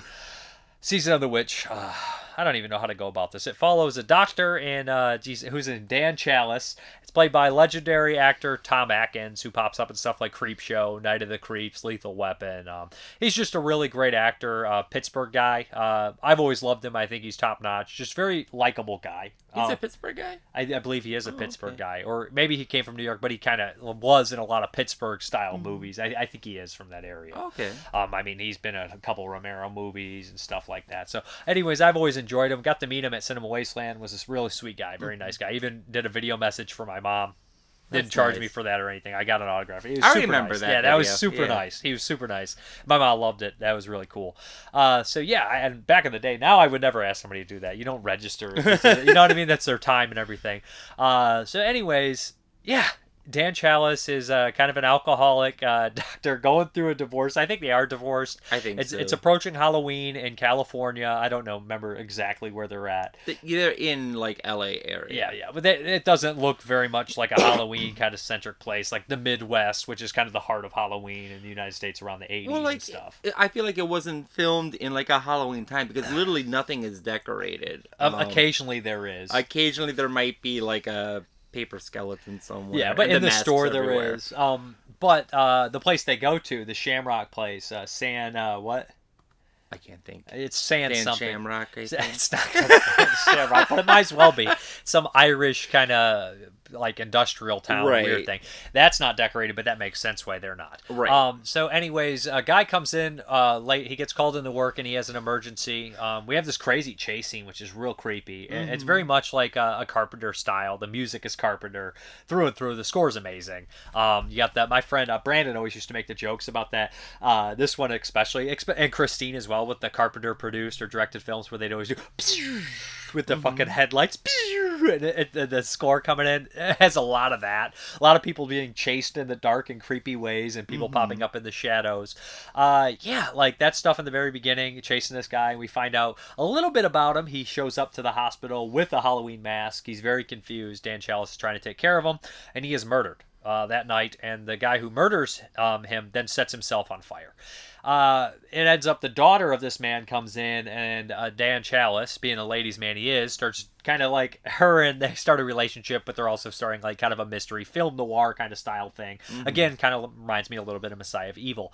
So they start to kind of look into where this mask came from, and it leads them to this small kind of industrial town where Silver Shamrock is located, the owner of these masks. A company town. Yeah, company town. Yeah. But it is industrial as well. Well, company town is basically when an industry or a company has the whole town. builds a town to support its factory. Or takes over a town, which is what I think kind of happened in here, because it seems like Silver Shamrock might have moved into a small town and took over, and there's a lot of animosity towards the company for good reason, because they brought in all their own employees, and they're all fucking weirdos. They're all robots. If you haven't seen Halloween, I'm so convinced they're insects piloting robots, like Quatermass in the Pit, right? Or Men in Black. That's not exactly what's happening in Quatermass in the Pit, but it's just like you open up the container, there's like these giant grasshoppers. Like, what is happening? Right, because the whole mechanism for bringing Samhain on Earth is like... We haven't even got to that part yet. We haven't got that part. Okay, so I'm going to reveal it. If everybody's familiar with Halloween 3, but the ideas are insane. We have this evil toy organization that worships Samhain and Headstone, these ancient kind of like god stuff, and Dan O'Harely... Did you say Headstone? Headstone. Stonehenge. I said Henstone. Henstone is what I am right now, apparently. We're watching Ween Hollow 3. Okay, yeah, so Stonehenge, it all ties into this weird ancient occult stuff. And the guy who plays the owner of this Silver Shamrock Company is Dan O'Harely. He's the old. I never know how to say his Irish ass last name. But he's the old man in RoboCop. He's the boss in RoboCop. Dick, you're fired. And he's the Lizard Man in Starfighter. The last Starfighter. The last Starfighter. And he's amazing. He has that same kind of energy that he has in the last Starfighter when he's all gung ho in this. But he's obviously evil. It really helps the movie. I think it at least adds a complete star to the rating because he is fucking the best. He is, I think, the best aspect of the film. Well, him and Tom Atkins. Tom Atkins, okay. Don't ever say that again in my presence. Lie to me. Lie to you. Lie to me. Now, how is Tom Atkins in the movie? He's okay. What in the hell? This guy's a terrible actor. He's KO. That's the worst acting I've seen since when you're death scene in Slimy Little Bastards. So, yeah. Which one? How many times you die in that movie? You only died once. When? When the... Oh, no, I didn't die when I ate the slime. Yes. Don't ever eat pistachio pudding and lime jello. We're off topic, but don't do it. So anyways, Dan Chalice and the daughter of... I can't think of this actress's name. To be honest, she doesn't stand out as much to me as some of the other people in the film. They start to look into this, and they unveil this ridiculous fucking... evil fucking conspiracy, which is nonsense. It's complete nonsense. And like you definitely need the main baddie to explain everything like a James Bond villain, or you'd still be confused. Right. Like they literally at one point in the news they're like, some Stonehenge is missing, and you're like, what the hell is this? And like you watching the movie, you're like, look at that obvious like foreshadow there and everything like that. I don't even know if it was obvious, like, because it was to me because I had seen this movie before, and I was just like, I mean, I don't know what the scope of Halloween 3 was supposed to be. The whole mechanism for, again, bringing Samhain into, like, ruling Earth or whatever. We forgot to mention that they take little chips of the Stonehenge and they put them in some computer technology. No, this is what I want to explain. Yeah. So they take a block of Stonehenge, also known as hedgestone. They grind it into similar a to dust. head cheese. Headstone is similar to head cheese. They grind it into a dust, which has like magical properties. Then they put it into a computer chip. Okay. And then put it on a mask. Yep. And then the mask is activated by a television signal to turn everybody into bugs. And the song, what's with the worms and shit? But yeah, the song is London Bridge is Falling Down, but it's 30 days to Halloween, and you will see literally, I probably spilled coffee. Yes, I did. You'll literally see every single person around Halloween post that 37 times. 8 more days till Halloween. It's like, we get it. Like, we get it. You saw them. And then there's going to be the guy who thinks he's real funny. The day after Halloween, he's going to post 365 days till Halloween. You're not fucking funny. We get it, okay? It's only 365 days till next Halloween. 364. So, anyways, I like the movie. I think it's thick with atmosphere. I think the score is great. I think the plot is ridiculously insane. I think that the special effects are graphic and gory at times. Oh, absolutely. When... Is her name Marge? One of the sellers, I guess. One of the people that buys the mask. Yeah. She accidentally activates the mask, and like her whole face is like blown up. Yeah. The robots are full of applesauce. I mean, like it looks neat. It's a really gnarly film at times. I want to say this before I forget. I love that the idea that this guy's like a world famous toy maker, and he's literally made henchmen and all sorts of things like that. It spoiler for Silent Night Deadly Night 5, but it's similar to Silent Night Deadly Night 5 in a lot of ways, which is the toy maker. I mean, you should be able to figure that shit out. Right. But it I think the movie kind of forgets about time zones. Yeah. I don't know what they did for that, if it's only in California, if they're doing the Silver Shamrock Mask, or what if they're... It's everywhere, because like they go Eastern. Through like New York, and they're like New York, Ohio, Dayton, Ohio, and it looks all like California. It all looks like California. The first Halloween's guilty of too. Let's be honest, it all looks like California. I've never seen. Yeah, you have.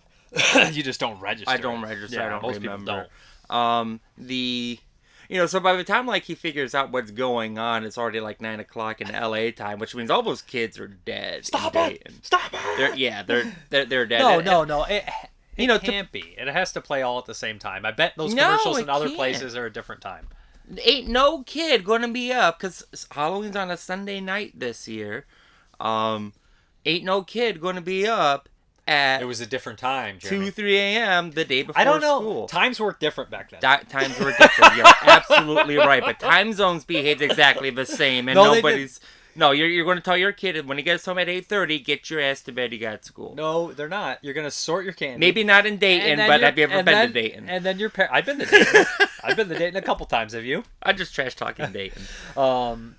Jim Van Beber made movies. They could have just fixed it by setting it in the Eastern time and actually make it look like Halloween. I would say that's my biggest complaint about the movie is like at no point does it feel like a Halloween movie, but you do get the 3 masks. And the 3 masks do, I guess, pop up in other Halloween films. Yeah, they always refer to them. And there's that scene where they have the beautiful like sun setting, kind of the magic hour, and you have the kids walking. That's been done in a lot of films. And I remember on the set of Headless, they actually were bringing that up. They were trying to recreate that shot with the little skull boy and the headless killer. They wanted to do that because that's an infamous shot. And a lot of people do it. I think they even did it in The Guest. I mean, a lot of movies shout out to Halloween 3. Halloween 3 was obviously hated when it came out because like it ain't Michael Myers, and everybody's Michael Myers like, is in it. sort of. The initial idea of Halloween was to make a bunch of different movies that take place on Halloween and change it up that would have been very cool. Mm-hmm. But this obviously didn't take off, so they brought back Michael Myers in the 4th one. So were these? I mean, sorry, this movie's grown, a cult following. Yeah. A lot of people do enjoy it. Yeah, I actually did really like it. I did hear somebody say this about it. They were like, I rewatched Halloween 3, still don't like it. It literally would, if it didn't have the Halloween 3 on there. People say sometimes, like, if it wasn't called Halloween 3, people would love it. But he was like, if it didn't have the Halloween 3, no one would know what it is, and it would be the best. It's like a direct-to-video movie. And I'm thinking, I love some direct-to-video movies, and the funny thing is, it still manages to be one of the top Halloween movies, even if it is a direct-to-video fucking movie, because I'm sorry to say, most of the Halloweens aren't great. I'm sorry. I've been rewatching them here and there, and I'm probably gonna watch some more of them and everything like that. But I don't have like a ranking or anything. I don't get upset at people who like enjoy it. But I mean, like, a lot of those sequels as it goes on, a lot of them are junk. I mean, I'll be honest. Most Halloween films that are like they are Halloween, like not like Halloween the franchise, but like that are about like the holiday Halloween, are kind of shitty. A lot of them are. Nah. I don't want to. Are you telling me that Hack-A-Lantern is shitty? Midnight Hour is fantastic, but that's a TV movie. Somebody was. I just listened to a podcast today talking about Flesh Eater, which is one of my favorite corny Halloween movies with Bill Heinzman. I mean, you notice that you tend to watch more. You watch a lot of horror movies during Halloween, but like not all of them take place in the Halloween. Like Return of the Living Dead doesn't. Most of his zombie Night of the Living Dead doesn't. Anything with the fall feel kind of automatically, and I think anything with a Midwest feel kind of gets thrown in with that too. Like I said, Night of the Living Dead's Pennsylvania, kind of that a little bit, that area, I'd say anywhere from like Midwest going up into the Northeast. Definitely has like a Halloween film, because I mean that's kind of like where our idea of Halloween really comes from. So let's read it in the books. Oh, we gotta read the damn book. I only want to read it because I want to show you how disliked Halloween 3 was when it initially came out. You don't gotta. John Stanley's creature features. I will go first. Why are you always going first? Because I want to get it over with. 2 out of 5. See a man's eyes squeezed out of their sockets. See a man set himself on fire. See a head twisted off its torso. See a boy's face explode in a shower of beetles, roaches, and rattlesnakes. Had enough? If not, catch this John Carpenter / Deborah Hill produced flick with all the imagery of a Halloween nightmare. But don't be misled by the title. This has nothing to do with the first 2 Halloween flicks. Dan O'Harely is a designer of children's fright masks, creations of Don Post, with a fiendish plot, and each mask is a device that will explode while children are watching a TV commercial. It's up to Tom Atkins and Stacy Nedkin to thwart the diabolical plan. Director-writer Tommy Lee Wallace creates a few scary sequences, but an element of fun is missing. I do think it is kind of dark, but I think this was a very fun movie. Right. I agree that it was a fun movie. Yeah. This is my book. It's my book. This is Dave's book, actually. Just making me read all the damn time. Terror on Tape. It's a spooky book written by James O'Neill. Just read James the damn O'Neill. thing. Out of 4 stars. Out of 4 stars, yes. Halloween 3, Season of the Witch. 2.5 out of 4 stars, 1982, 98 minutes. This in-name only follow-up owes more to Invasion of the Body Snatchers than it does to the first 2 Halloween films.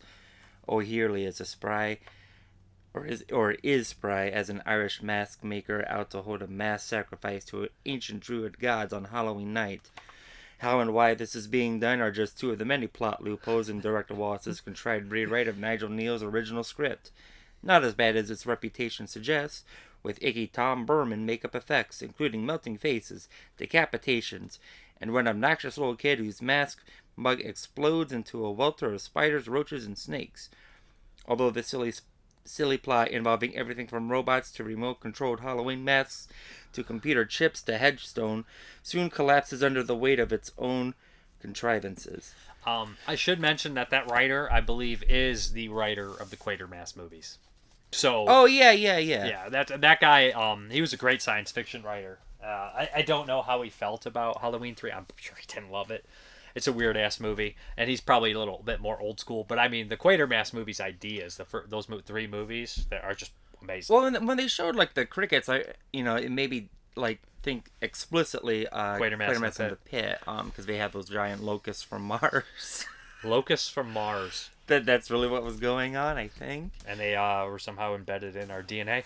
Let's not talk about Quatermass in the Pit anymore. I am going to give Halloween 3, and I have not watched this since I was 15, 16 years old. Okay. 8.5 out of 10. I love it. 10? I think it's a very enjoyable movie, and I don't need a movie to be perfect to enjoy it. I mean, I'm not going to stand here and be like, this movie makes perfect sense. I won't argue with that, but I enjoy it. I'd give it maybe a 3.5 out of 5. I think I did want more in the ending. Stop it. What? Stop it. Is that what he said? Yeah. Oh, no, not that part. More with the Irish guy. I really wanted like a big demon to come out or something. Like the way that he goes out, just kind of like, oh, you got me, and then he like turns into Stonehenge or something. I don't really know what happened. I don't to know. him. He turns into that lizard from Last Starfighter. Right, there we go. That's the direct sequel to Halloween Stonehenge, 3. you're fired. It's Stonehenge in the balls and runs. Okay, so I guess we're good on Halloween 3. What are we doing next week? Oh, Your next pick. week. I guess we got to pick a Halloween movie. It's your choice. Something I haven't seen or something you haven't seen. I mean, I wanted to do Little Nemo, but maybe we can save that for like November. Because it will be Halloween. We gotta watch a Halloween movie. Yeah, we do gotta watch a Halloween movie. I mean, I think Little Nemo is more of a Halloween movie than Halloween 3, Season of the Witch. Out of here. There was no witch in this movie. Shut up. We're going to peak the audio. I don't know. Do you just want to do another Universal? What's the next Universal we would do?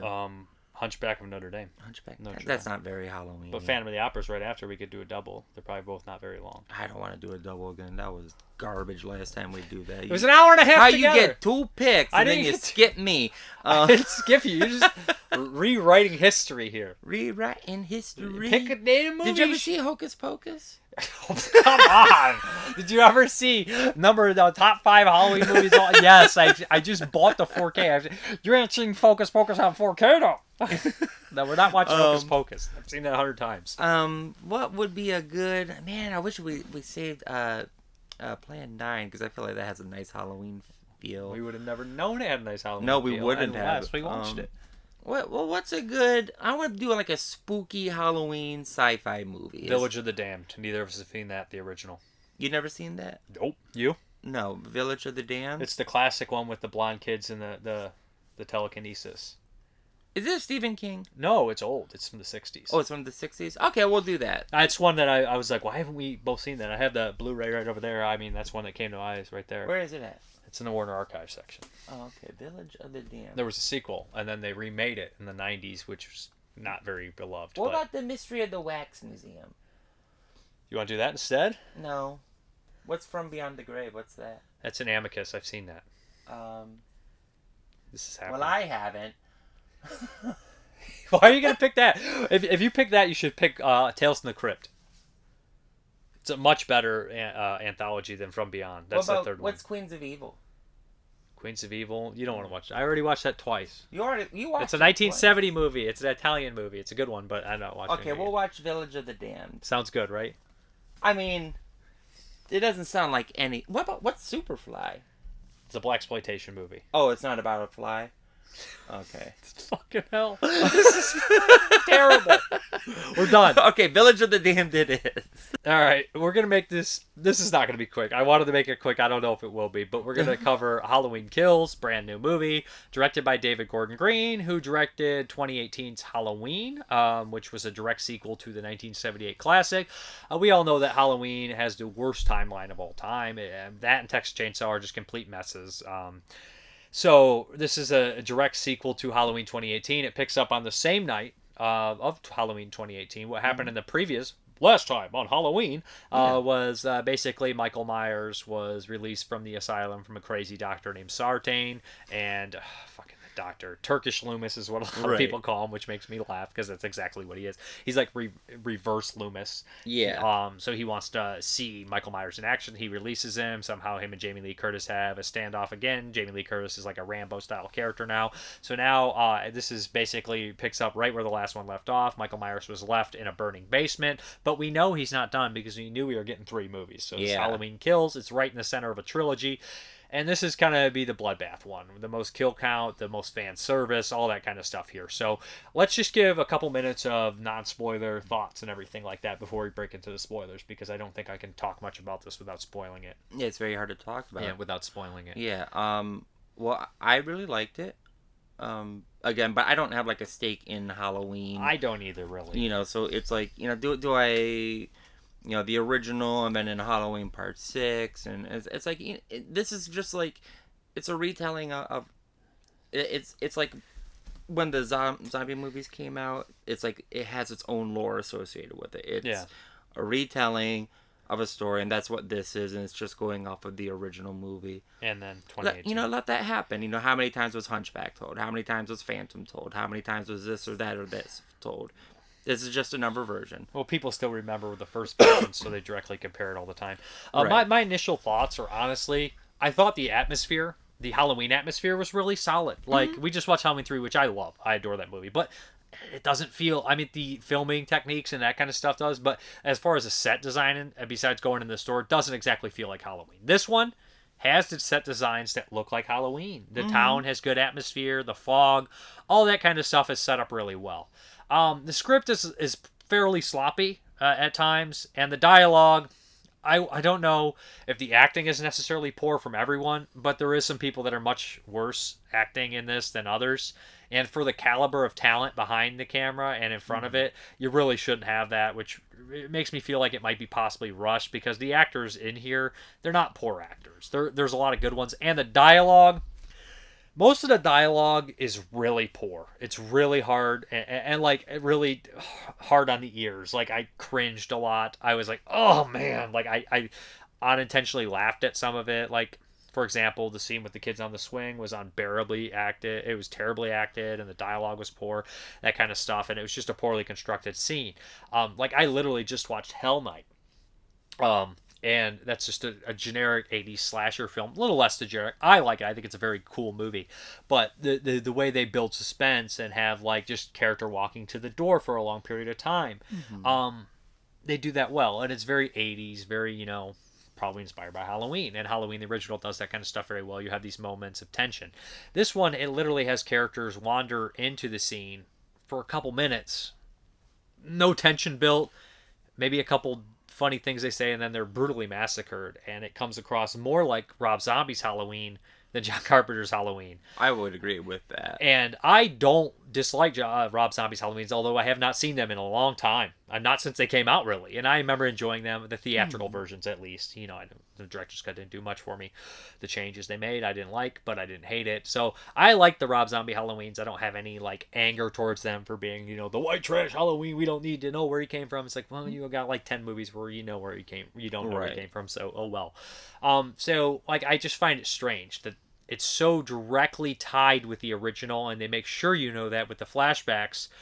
It's weird that it feels so different from the original, when 2018 tried a little bit better. I feel like 2018 was more true to the 1978 movie, and this one does direct flashbacks, which come across sometimes good, sometimes very awkward, especially with the two police officer scenes. I thought that was very awkwardly done, and there's an editing scene where Myers has some action that I felt was the most on Halloween thing with it, where they do the fast cut slam against the wall. And I know it's an updated movie, but when it's directly taking place in 78, it became jarring to me. And then that's nitpicky, and I'm being very nitpicky about this, but if I have to come down to it, I thought that some of it was really poor, some of it was pretty good. All in all, it's entertaining. I was entertained throughout the entire movie. I would come at like a 6. I would come about a 6.5 out of 10. Like, it's entertaining. It's also the 12th movie of a fucking franchise, so like I don't know what you're expecting. Like, take another series and look at the 12th movie, and you're not going to get anything even half as coherent. Like, right. Really, you're not. I know some people are like, well, Friday the 13th remake or something like that, but it's really hard. I mean, like, you want to watch Witchcraft 12 or fucking Camp Blood 12 when they get there, because they're going to get there eventually. Mm-hmm. I mean, Halloween is held in such high regard that when you directly make a sequel to the original and then a sequel to that one, people expect more of it. So there's going to be a lot of people that love it to death because it's a Halloween movie and it is what it is. And there's going to be a lot of people that automatically hate the damn thing because it will never live up to their standards. But at the end of the day, to me, it's all right. All right. I haven't seen the Halloween movie. Like, it's been so long since I've seen the original Halloweens that they're completely gone from my mind. So yeah. I could never take what's happening right now and like compare it to the first one. Like, that memory just doesn't exist. I never had that attachment. Yeah. I do think that it's important to realize that like these three that are coming out are essentially one movie. It's like Lord of the Rings. You can't just watch Lord of the Rings, The Fellowship, and like ignore the rest. This middle movie, it really follows the it follows the citizens of Haddonfield. Yeah. So it's a very like ensemble cast. So people they come in, they come out, Like, are some great actors? Sure. Are some kind of iffy? Yeah, maybe. Nothing really bothered me that much, but again, I don't have a stake in Halloween. I'm not. You don't like have ownership of it, right? I don't have ownership of it. It's not my favorite franchise. It's not. I could care less about Michael Myers. I never even have to watch any other Halloween movie film, and I'll be okay with the rest of my life. So would you say it's okay? I would say it's okay. I mean, I enjoyed it for what it was. I mean, I thought it was entertaining. I like where it's going. The kills were very brutal. The kills were brutal. If you're into the kill thing, I'm like indifferent to it. I liked the guy, or however they did Loomis. I thought was fantastic. He looked like Loomis. I thought that was all right. I don't know how that. It was prosthetics. Prosthetics. Yeah. Okay. And then a voice actor, I think, did a different voice for Loomis. The spoiler right there. See, we got to stop talking about it. Oh yeah, sorry. Like that's what I said. We're gonna go into spoilers right now. Oh yeah, we're going to spoilers. Yeah. Okay. See, because a lot of people probably don't know that even Loomis is in the movie, so we're at spoilers. Yeah. I didn't, and then I saw something minor, so that's kind of a minor spoiler right there. So. Oh yeah, so we're going into spoilers. Yeah. So Okay. It brings back a lot of the same characters, and it does a lot of this fan service where like the Sheriff Brackett comes back and he's got to get his line in there, which is it's kind of forced. It's very forced. I was iffy on Tommy Doyle at first because I had heard a little bit some of his dialogue when he's like, he's an apex predator. I cringed. I was like, oh, that's so dated and so of the time and so just lame. But at the end of the day, I actually liked Tommy Doyle, and it's probably because it's Anthony Michael Hall did a good job. Right. But he's just like this meatball of a guy, and I don't know why. He felt semi-legitimate, and the one thing that I will laugh about is they always were complaining about the we want this to be like the first movie, more in that line, and we don't want this supernatural Michael Myers, and we don't want that tie to Laurie Strode and all that kind of stuff. And then like they get to the second of their trilogy and they make all the same fucking mistakes that they said were mistakes. And I'm probably misquoting them, but it becomes supernatural, and Laurie Strode is directly tied with Michael Myers again. It's like. It's funny that they thought that they could go ahead with the series without tying all these things together, and they realized very fucking quick it's hard to keep a franchise together. They really did, and make it like, you know what I mean? Like that's why all these franchises reboot and shit, because it's like, where are we gonna go next? When you get the last person does something so ridiculous, it's almost fucking impossible to bring it back to where it should be. Well, I think again it comes to like the whole like taking a story and making like a myth out of it. Whenever so if you take King Kong and you remake King Kong, you have like the myth of King Kong. Yeah, King Kong's always been changed. Like sometimes he feels more like a monster, more like an ape. Right. You know, and I think any property that does this over and over again, I think it adds to like the overall narrative, and I find that to be incredibly fascinating. Well, it's like the vampire mythos when people are like, vampires don't do that. I'm like, every vampire is different from every movie. But when I bring that up with zombies, people are like, no, that's not a zombie movie. I'm like, it's essentially a zombie movie. I like, if it was like the vampire thing, you guys let everything slide. But when it comes to zombies, everybody's got to be broken up a little. That's actually an infected. That's not a zombie. Sorry. But no, you're fine. But so, damn. So like the call outs to the original movie, like they're lost on me, you know. So I don't see that cheesiness. I don't see like the forcedness of like, oh, he has to get his line in there. I just mean like all the fan service of the characters coming back. It feels like they're like, let me get in here, and it just feels very, very weird. I don't get that, but again, I don't know what happened in the original Halloween. But so what happens though is you take these Halloween movies that are spread across 20 years, and there is an overarching story in all those movies. So when you take 20 years worth of content, in some cases 30 years worth of content, and you're making a trilogy, then you're going to have that arc. Yeah, we don't want Jamie Lee Curtis to be his sister. We don't want the supernatural element, but like, I don't mind it. I don't give a shit. I only brought it up because they said that they were trying to avoid that, I think, originally. I'm not sure. Well, I think that they wanted maybe to avoid it in the first movie, but now that we're going beyond what... So you have the first movie, now you have this story, and this is taking 20, 30 years of Halloween and condensing it. So, you're going to have a supernatural element. I don't know if they really necessarily make them related. No, they're not. They haven't. But their fates are entwined in such a way. So it is like the creation of like, so you had the human Michael Myers, and now he has become like a force of nature. And they said he gets stronger. He gets stronger with fear, which feels a lot like Freddy Krueger. It is Freddy Krueger. Yeah. My souls. He gets more powerful with his souls. So does it. So does Highlander. Yeah, they all. But let's be honest, Freddy Krueger was first. But that's exactly it though. It's like that doesn't take away from the movie for me. It makes it more interesting because. How long can we drag out just a guy in a mask going around killing 65-year-old man? Right. And so, like, now that we're getting to the supernatural element to where we're getting into, like, what I think of as, like, Michael Myers, or, like, what I think of as slasher as, Michael Myers, Freddy, Jason, that they do have these supernatural elements, that they gain them over time. Well, Freddy... not so much. In the first one, he's got it. But, Jason was not even really there. Right. And then the second one, he was semi-human. And then he becomes a zombie. And then part 3, he dies, kind of. But then he's not dead. But by part 4, they're like, we're really going to kill Jason. But then... I don't want to get in the whole Friday. But that's... I think that's, the lifespan of a slasher series in general is the creation of, like... a deranged psychopath to becoming a force of nature. And so this is like a microcosm of that. To me, it's a really fun watch because you get to see it all happening. And I don't have to sit down and watch 8 Halloween movies. It's also kind of self-aware because you know what? They're just like, fuck it. The audience knows where this is going. Right. So I guess we're just going to jump into it. And it does come across a little rushed, a little cheesy, a little fast. But it's always entertaining. It was fun seeing Michael McDonald from Mad TV in there. Look what I can do. That was fun. Also, guys, I saw somebody complain literally on Letterboxd, like, Michael's homophobic now. Michael kills 50 people in the damn movie. He doesn't care who they are. Right. Okay? I'm sorry. He doesn't give a flying fuck. And also, I've heard people say the gay characters in that movie were the best established and the best characters in the entire film. And I wouldn't disagree. They're probably the most memorable. I'd tell you fucking that. Him and Tom, maybe. Yeah. As far as, like, kill setups, I think that they're the only ones with any character development. Yeah. Than more than any and the other ones. I want to laugh also the fact that people are always like, why is Laurie Strode in the hospital in Halloween 2? The whole damn movie. And then we get to this one and you're like, why is Laurie Strode in the hospital? And she barely does anything in this one. But they're echoing to each other. They go somewhat, yeah. But Yeah. that was an obvious nitpick on the movie because she didn't want to do the second one, so she was in the hospital bed with a bad wig the whole fucking movie. In this one, she's in a hospital bed with an injury. Will Patton's in here, and I know I said some of the acting's poor. Will Patton is not one of those poor actors, although I don't like his little tie-in cop story. I got to do without it.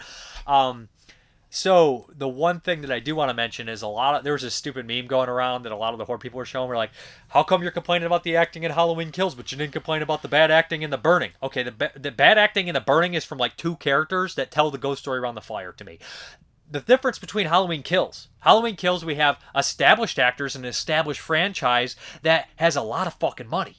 The Burning is a one-off slasher movie with no established actors who went on to become great stars. You know why? Because their performances were worth fucking something. That's why. Tell me Jason Alexander was poor in that, or fucking who's the Fisher Stevens, or even Ned Eisenberg, the guy who fucking all these people, or Larry Joshua. These are actors who had careers for 50 years, and you can tell it in there. The acting in The Burning is not poor. Maybe there's plot holes like in every other fucking slasher, but using The Burning as an example for poor acting shows the lack of depth you have in slasher knowledge. You could have easily said The fucking Mutilator or Slaughter High, which are fun slasher movies, but let's face it, 90% of the acting in those movies is fucking piss poor. They rely on the gore and the nudity, which Halloween Kills did not have nudity, and that's one thing The Burning did have. The Burning is one of my favorite slashers, you obviously can tell, and it is completely different from Halloween. It's stupid to compare an 80s slasher to that modern times. There's so many elements and variables that go in there. I would say that I always make the statement that people are complaining that Quentin Tarantino rips movies off, but then we'll go buy every Bruno Mattei movie ever made and say, I love it, it's so shameless. It's like, well, what about somebody who's actually paying loving homage to a movie like Quentin Tarantino? That's bad for you, but shamelessly fucking ripping off a movie's not. And I love Bruno Mattei. I don't give a flying fuck. But the morality of people's choices are nonsense. Quit acting like it's not nonsense. And The Burning's acting's poor. I mean, there's a couple bad actors in every slasher movie ever fucking made, but it's standard Friday the 13th acting, maybe a little bit better. And I know a lot of people say the Friday the 13th acting is bad. I've never thought so. I thought typical low budget movie of the time. Now Slaughter High, a lot of that acting, I was like, it's pretty rough. I feel like slashers, they're not going for. Yes, but his point was, why you nitpick the movie, the acting at Halloween Kills? It's like, because they have Jamie Lee Curtis and Will Patton and fucking Anthony Michael Hall, and it had $10 million. Like, you're not supposed to I know, maybe people are like, well, that's what they're going for. It's like, but when you purposely try to go for that, it just doesn't fucking work. And also the acting in The Burning is not poor. To me, it's always been vastly memorable. And like the actors went on to have huge careers. I guess I didn't notice any bad acting in this movie. It's the dialogue, because I know the actors aren't poor. I know they're not poor actors. The dialogue is kind of shaky at points, but I didn't think that anyone was like acting particularly bad. And maybe the acting is kind of poor in The Burning, because the ghost story around there is kind of poor. But I'm just saying, like, that's just such a poor choice to pick when you have such like movies like The Mutilator and fucking Slaughter High. And then I think that's also a problem is I'm so used to watching like a spectrum of acting ranges in movies, so I might not be able to tell bad acting anymore unless it's like atrocious. But like, I thought that everybody did fine. I thought the gay couple did fine. Jamie Lee Curtis, the officers, the whole Curtis family. I think that honestly, the cops in the beginning, the one cop who died, he was really bad. I thought that the kids on the swings were pretty rough. Kids are always kind of iffy. Some. Not the kids in the original Halloween. They were fucking good. I never seen. You don't remember it. I don't remember. It's been years. Like how I haven't seen Halloween 3 in 20 years. Okay, I saw Halloween back in like 1994 on a Sunday morning on the USA Network. That's when I seen the original Halloween 1 and 2. I can't splice them apart into separate movies. I can't recall a single scene other than like Michael Myers in the kitchen with a knife at one point. I think a lady is making dinner, and it might be a point of view shot. I feel like that might even be from part 4. 4 and 5 played on every Halloween 450 times. It would be like 1, 4, and 5. Right. And people are like, why didn't I watch 2 and 3? It's like, because we had the rights to 4 and 5. Because Anchor Bay had 1, 4, and 5 at the time. So it's like, so here's my memory of Halloween. I know I've seen it. It's just really non-existent. Here's your memory of Halloween, just fucking Donald Pleasance being like, Myers, Haddonfield coming, paycheck. I remember more Donald Pleasance than Puma Man than I remember Dr. Loomis. Stop it. I mean, essentially the same movie, right? I'm not even. I remember more phenomenal. No, I'm just kidding. I remember Dr. Loomis very fucking well in the Halloween movies. Right. he's my favorite part, which is going to be a problem when he's no longer in them after part 6. Because it's fucking Loomis. I mean, Donald Pleasance is one of my favorite actors of all time. If he's a fantastic actor. Yeah, I really and like he's him. nuts. Fucking Right. bonkers actor. Like, sometimes his accents are totally off the wall, and you're like, what's he supposed to be? Like, But it's one of those things where he's one of those guys that you can tell is having fun. It's like Michael Ripper. Like I you don't watch know them if and Donald Pleasance always having fun. maybe he might not be. I think he takes himself too seriously sometimes. I don't think he takes it seriously. I just think he's fucking. He's nuts. Later on, he was drinking a lot. They said. I think Yeah. he just was like nothing ever bothered him. He wasn't gonna let it bother him. He's like, fuck it. Um, Those are like those $10 Italian movies he was in though. But no, Michael Ripper's always having fun. Michael Ripper's Michael yeah. Ripper's the best. Yes. But no, I thought that overall it was a fine movie. I think it's definitely worth a watch. Go watch it. I mean, it's the season.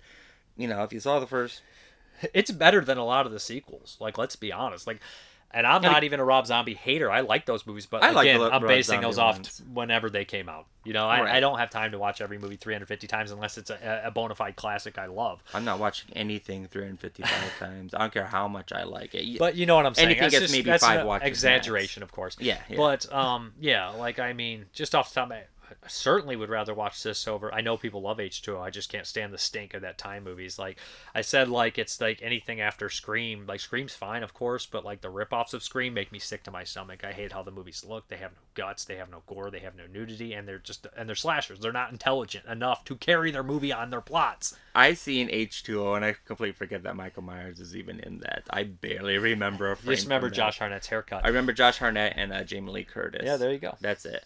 I adore Jamie Lee Curtis. I find her to be like a cool I think she person. was better in the last movie. She had more to do in the last movie, but I thought that I'm not gonna lie, I did like Anthony Michael Hall in it. At first I was like, oh, I don't know about this guy, but I enjoyed there it. was more touching moments I think in this one. I thought that there were like I mean I'm not like I'm going to cry moments, but like there was some pretty nice scenes in here of like characters. You know, like Jamie Lee Curtis talking to the officer and when they're both in the bed, I thought was a fantastic scene. I didn't care for the whole hospital scene in general. The mob mentality scene. That was just kind of weird. It's. But like, I mean, all those Halloween movies always have mob mentality, and Right. somebody always gets out of hand. Somebody gets killed. Ben Tramer in part 2. So like shit always happens in Halloween movies where somebody's killed on accident from mob mentality. This one is just told in that 2021 perspective Right. where everything's like, I'm gonna bash you over the head until you get this, and then half the population still won't get it. Right. That's just where we're at now. But yeah, right down the middle, a little above average. Check it out. I would watch it. I mean. What do you expect him for the 12th movie? Literally, I know some people love all the Halloweens no matter what. Some people hate all sequels and hold them to a high standard. Some people have the weirdest taste in the world. Some people will be like, part 5's my favorite, or fucking part Curse of Michael Myers is my favorite, or H2, or whatever the fuck you like. You know, I don't really give a shit. Right. It is what it is. It's Halloween. You know, it's 2 hours of your time. Go watch it. You'll have fun. If you don't like it, go watch the original. It's still there. And it's still better. Ain't no one gonna come in and, take your DVD and it's like, oh, sorry, the 2021 version's the only one that They you can switch all watch the now. Blu-rays. Yeah. Like, they switched my 4K with the Blu-ray of the Right. old one. It's Halloween 12. Chill out. It's number 12. You're lucky you got 12 movies. Right, exactly. I'm still waiting for a sequel from Chrono Trigger. You know what I mean? I got Chrono Cross in 98. I'm still pissed about All it. you Halloween fanboys should be happy you got Halloween. Even if you hate it. I mean, like, at least you can watch it. Like, I got fucking Day of the Dead remake. And then Day of the Dead remake again. And then a TV series that looks more like Return of the Living Dead with Day of the Dead's title on there. And I love Return of the Living Dead, but everything that's been released as Day of the Dead, it ain't Day of the Dead. At least this has fucking Michael Myers in it. My favorite movie is Rock and Roll, okay, guys? I mean, You ain't getting no sequel I'm not to getting Rock and Roll. anything. No. So, yeah, I know we talked a long time about this, but yeah.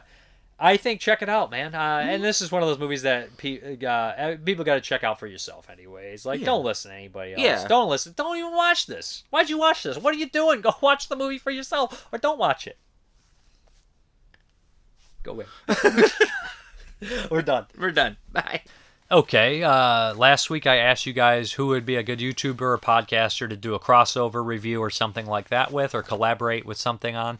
So these aren't all the answers. These are some also comments and questions and all that kind of stuff. Ken Coakley, have you seen Halloween Kills yet? What did you think? Of course, I got a review for you.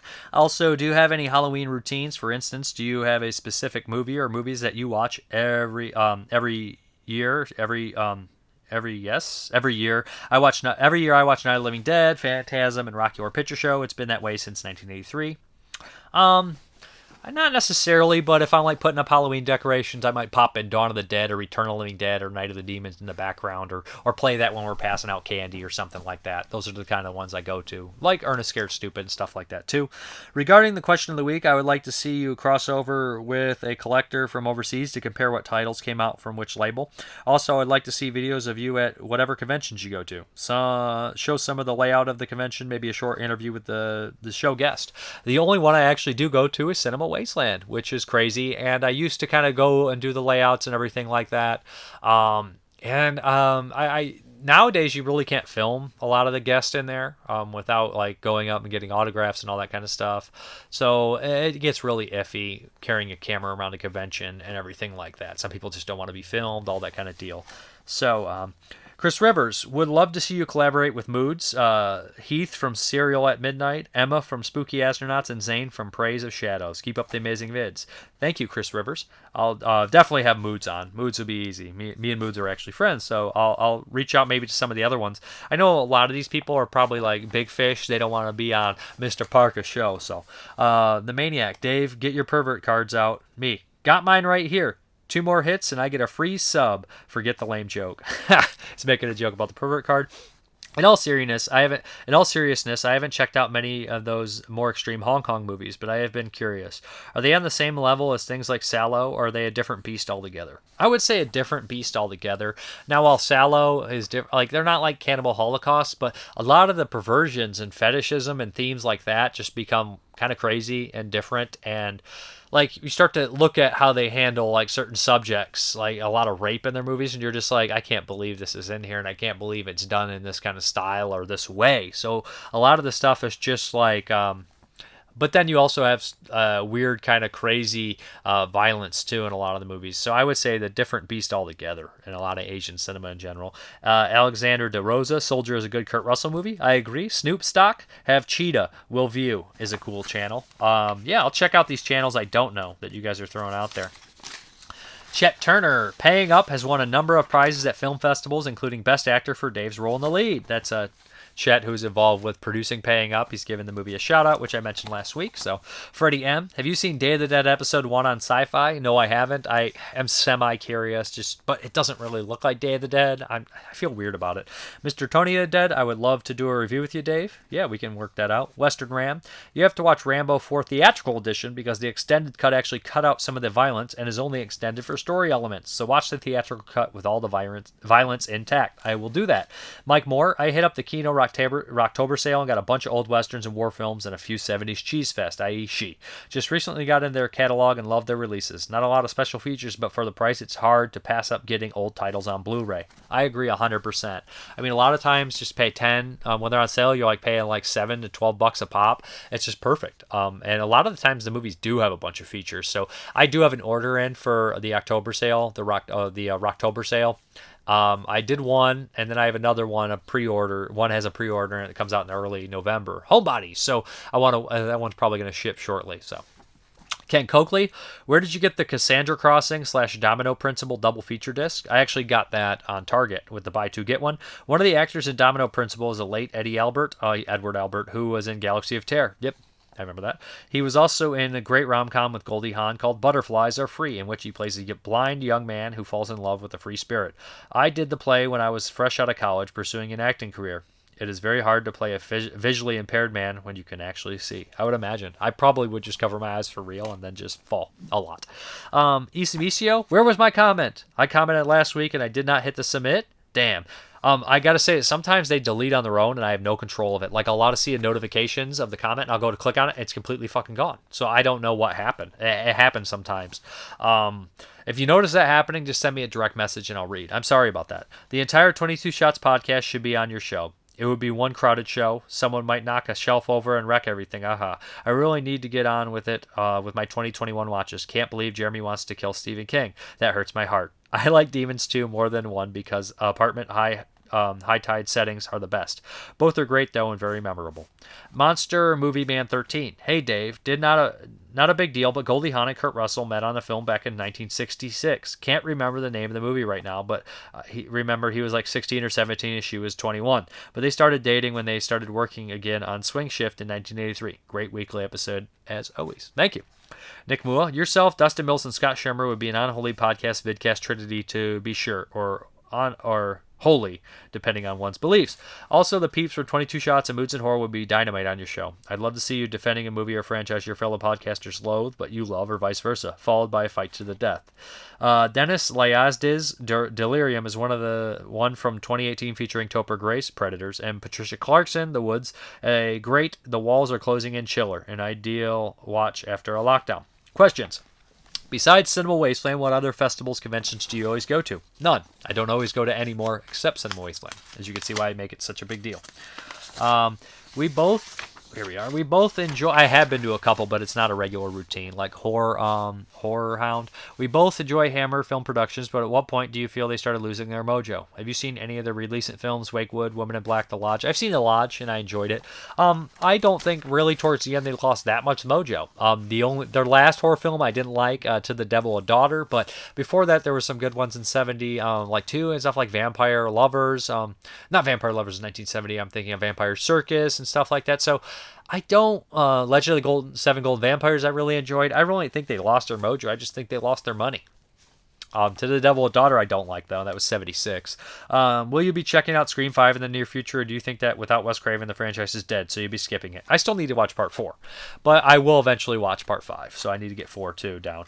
Michael Bernard. I'm a guy who watches 3 or 4 movies of a franchise, especially when they start coming out more modern times, and I just get disinterested. It's not like I hate them. I'm just like, I've seen enough of that. I don't know why. It's just something I do.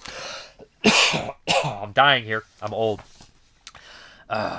81 Oak Ridge, just so you know, with Rambo 2008, the theatrical cut is the version with more violence, and unrated extended cut is just added character development with some of the most brutal deaths completely edited from the film.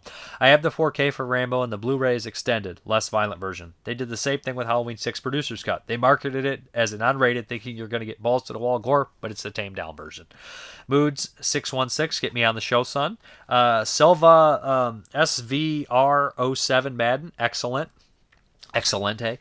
Derek B. That D Boogie 94 guy seems like a winner. Okay. Matt Wood. Derek B. Oh God, not him. Haha. Then we have Jason Fetters. Xena Zay Dixon, aka the Real Queen of Horror. Okay, I'll look into it. Peter McCain. Horrible Reviews is pretty good. Peter McCain, I mean, Horrible Reviews is like a big guy. He's not going to come on my show. And then he says, I'm on Jerome's Discord. I could always pop him a message and see if he's interested in doing a collab. I appreciate that, but I don't know. He's like a big kind of. I think he recently almost lost his channel and got it back. Right? That's cool. I mean, I don't know. I'll have to. I've seen some of his videos. I don't normally watch a lot of YouTube videos. I listen to lots of podcasts because I'm always on the move at work and stuff. But yeah, I've not really looked into him too much. I know he's very popular and does a very good job, though. Jason Michael Willard. I know he's got a lot of subs, too, which makes me think he don't want to be on my show. Jason Michael Willard, Fat Samurai Guy, a.k.a. The Movie Dojo. Lacey Liu. I will not do a shameless plug, so I'm going to go with Horror in the House of Salmons with Jamie L. J. Salmons and Brian M. Salmons.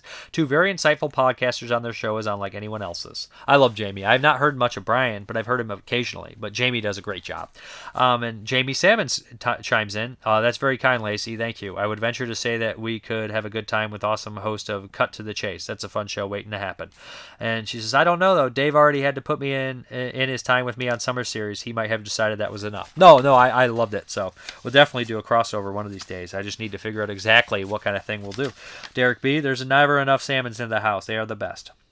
And Derek also throws out Lacey Liu. Kevin Keegan, YouTuber, Lampyman 101, Glenn. He's great. Oh man, I remember that guy from YouTube early days, if I'm not mistaken. Justin Patrick, Mountaintop 9, dude cracks me up. Shajin Barbarian, Brandon Tendold is awesome. Mike from Sick Flicks is great. Cecil from Good Bad Flicks.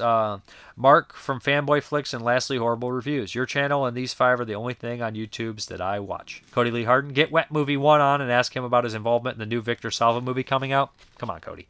Jason Kleberg, not that I hate Wet Movie 1, but I don't really want to talk about Victor fucking Salva. Jason Kleberg, I'm always up for guesting on other shows. I host the Force 5 podcast. Very cool. Dan the cameraman, get that fucker Jeremy to do a Jewish horror film segment. Jeremy R., does this mean I'm off the hook? I reply no, and he's not happy. He says piss off. Christopher Delier, Chris B. Movies, of course, LOL. Tony Aroro, man, it would be fantastic if you could do a review with Jay from Red Letter Media. That guy definitely is too big to come onto my show.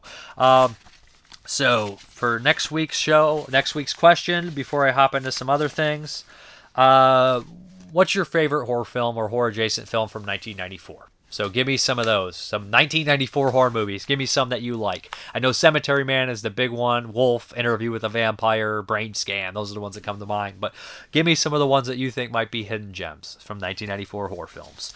So I guess we're going to hop into the update. Are we going to go to the update, or do you guys want to hear me break down 1970 real quick and go through all 104 movies that I watched for 1970? I'm going to do that at the very end just in case somebody doesn't want to watch anymore. So I guess we'll hop into the update real quick. Okay, let's get into this update. First up, we have the Halloween 2 4K. So all 5 of them finally came. Yeah, I'd probably rewatch this one within a couple weeks. I have not seen it in a long time, right? So I know a lot of people love this one almost as much as the first. Then we have Valley Girl, which is a cult kind of favorite among a lot of people. I've never seen it. Deborah Foreman. I always loved Deborah Foreman from Waxworks. She did a bunch of other movies too. Nicolas Cage is in here. It's kind of weird, like partially shrink wrap thing. Oh well, it was returned. Amazon does that a lot and then sends you their return copy. We have Teenage Exorcist. Teenage Exorcist. I don't think anybody's ever talked about this movie without trying to sing that theme music, but this is one I watched for 91. This is one of the retro media releases. This is a fun movie. Yeah, it's good stuff. Comes with an autograph too. That's very cool. So, if you're interested, it's a fun movie for sure. It also comes with the bonus, the Channeler, which is not so much a fun movie. Pretty terrible, actually. Also from 91. Then we have Mad Love with Peter Lorre. This looks awesome. I've heard a lot of good things about it. It is a Warner Archive. I hate how Warner Archive changed their little emblem on the bottom. It's just like, I wish they would have left them all the same. I'm weird like that. Then we have some cheapy Blu-rays I got during the Target Buy Two Get One. The Edge with Anthony Hopkins and Alec Baldwin. Strange. I guess it's the first time I talked about an Alec Baldwin movie since the horrible thing happened. I know it's in the headlines today all over the place. I record these on Saturday, so yeah, just heard about that awful accident that happened on his movie set. Then we have V.I. Warshawski with Kathleen Turner. This is the Mill Creek version. I know that Kino put this out, so this is supposed to be fun. It was cheap. Like, I did the buy two get one on a lot of these, just kind of basic Blu-rays. They're like $3-4 a piece. We have Thelma and Louise, which I've not watched in a long time. Susan Sarandon, Gina Davis, Ridley Scott movie. Good cast. Brad Pitt. I know Harvey Keitel, and who is it? Michael Madsen's in here. Lots of good people. Not been years. Then we have Ernest Goes to Jail, which is one of the more popular Ernest movies for sure. Yeah, I mean, there's the 4 big ones, right? Ernest Scared Stupid, Ernest Goes to Jail, Ernest Goes to Camp, and Ernest Saves Christmas.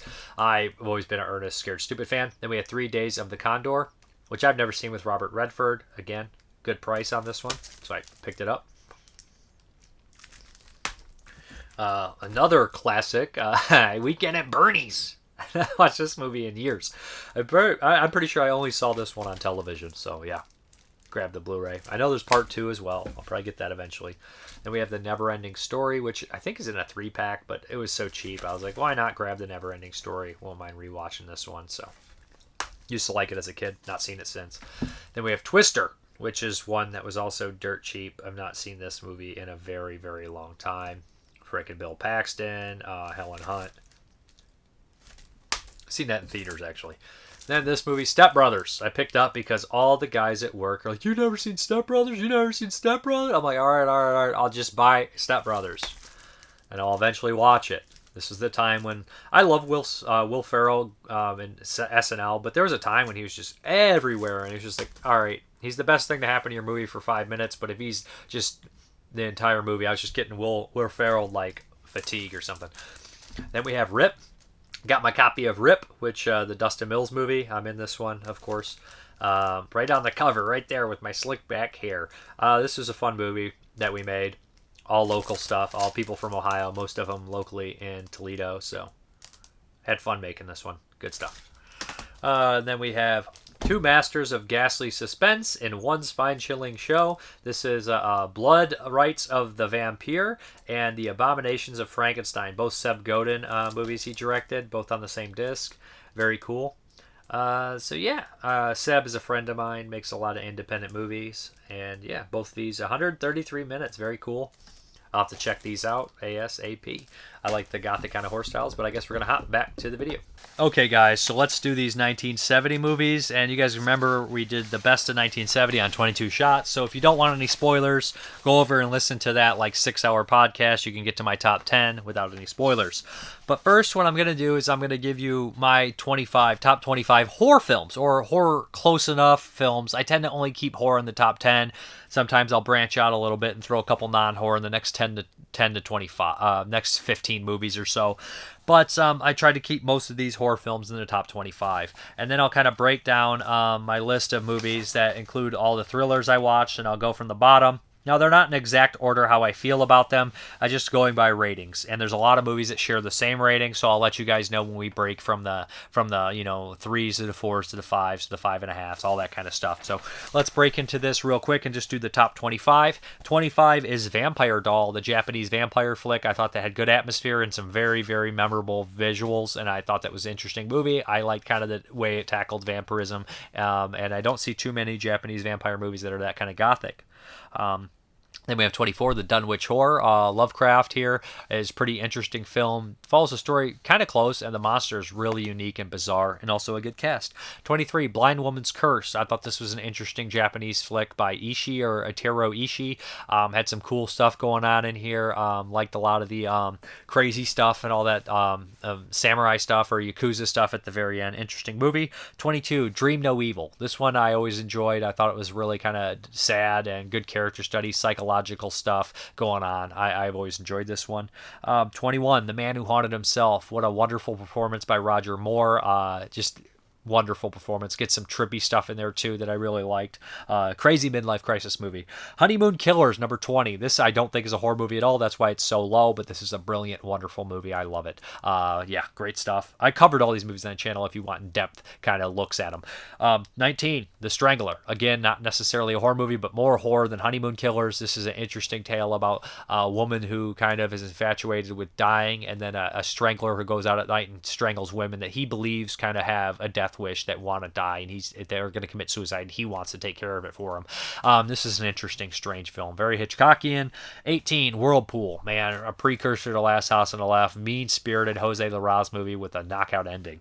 17, Witch Hammer. Really crazy. We got a witch-burning movie. Really good stuff. Black and white cinematography at its finest. 16, Your Sweet Body to Kill. Very funny, kind of jolly horror thriller about a man who wants to kill his wife and all this kind of stuff that unfolds. Reminds me a little bit of Creepshow. 15, An Evening with Edgar Allan Poe. This, I didn't really consider that much of an actual film, but it's Vincent Price kind of talking about just doing these 4 renditions of Poe stories. The acting is brilliant. 14, Lokis. This has a really long name. It's like, or the manuscript of Dr. This one I thought was super interesting, and the ending really brought it home for me. Superstition, and just kind of in the same vein as Anson's Woods or something like that. 13, Gurley. Great Freddie Francis movie. Wonderful performances. Just super odd. 12, The Scars of Dracula. Really fun. Actually, I don't know. This one and Taste of Blood are exactly the same spot. I would rank them as a tie. I actually prefer Scars, I'd say. So let's put Taste of Blood of Dracula at 11. Really interesting vampire movie. Technically better than Scars, but I enjoy Scars more. So Taste of Blood of Dracula, directed by, is that Peter Sasdy, if I'm not mistaken? Really great concept about how Dracula is brought back to life and his blood is like the ultimate taboo drug. Number 11, Scars of Dracula, directed by Roy Ward Baker. This is my favorite opening of any of the Hammer Draculas, where Michael Ripper convinces everybody, hey, let's go down, burn down Dracula's castle, and when they're gone, vampire bats slaughter the entire village of children and women. Very depressing. Number 10, another Roy Ward Baker Hammer flick. This is Vampire Lovers, Ingrid Pitt at her finest. Peter Cushing solid, based off the novel by Carmilla, which is a great vampire story, and this is a great vampire movie. Number 9, Dorian Gray by Massimo Dallamano. Love Helmut Berger in this. Love Herbert Lom even more. Perfectly casted, sleazy, great rendition of Dorian Gray.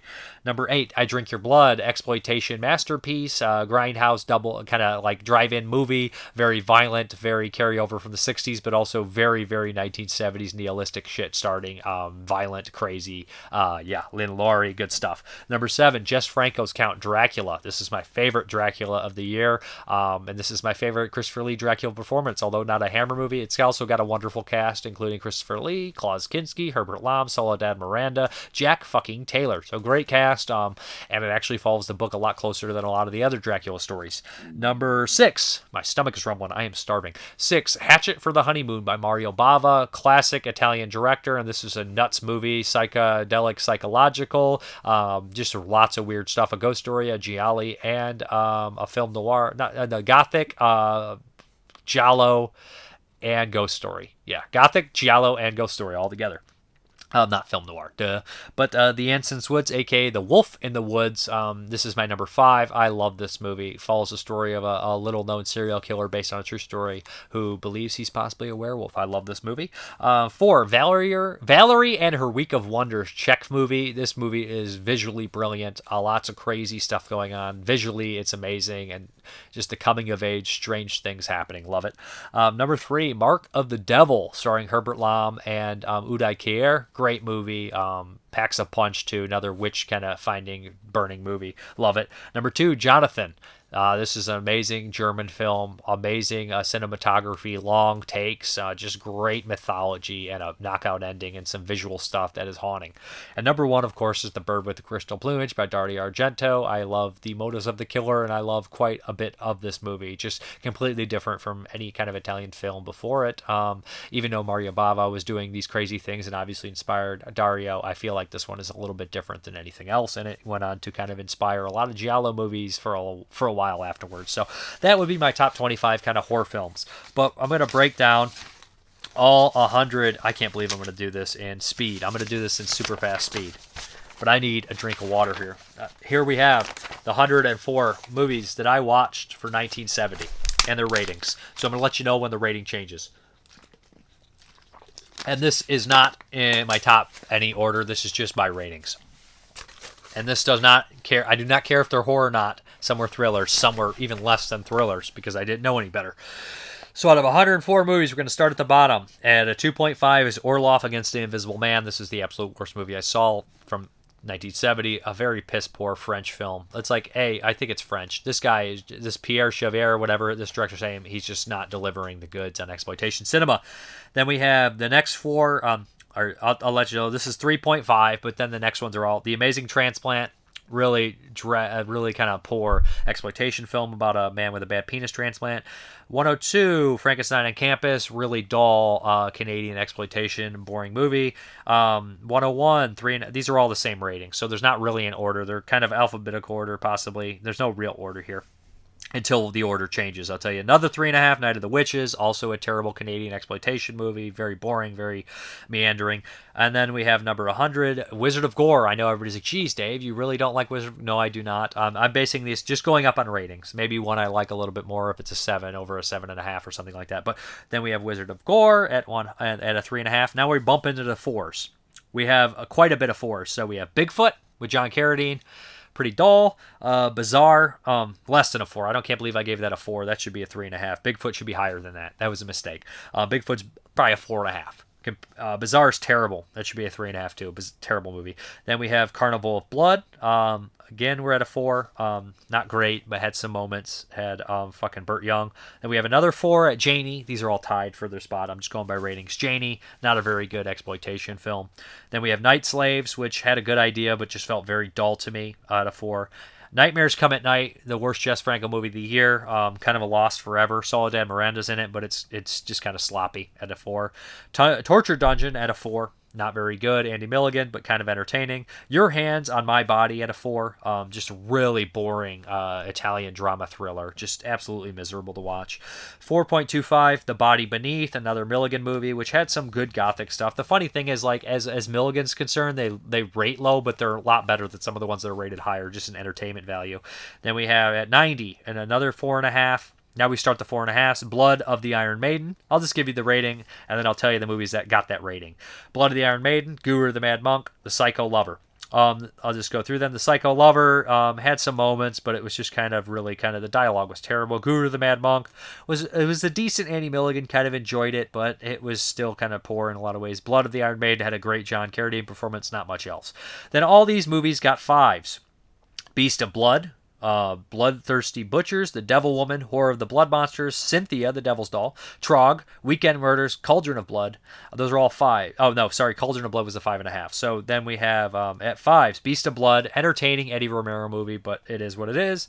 The Bloodthirsty Butchers, Andy Milligan does Sweeney Todd, entertaining kind of. The Devil Woman had a cool idea, but it just turned into kind of like Kung Fu Shellac. Horror of the Blood Monsters had a lot of cool ideas and just went completely insane and ridiculous. Enjoyed the monsters.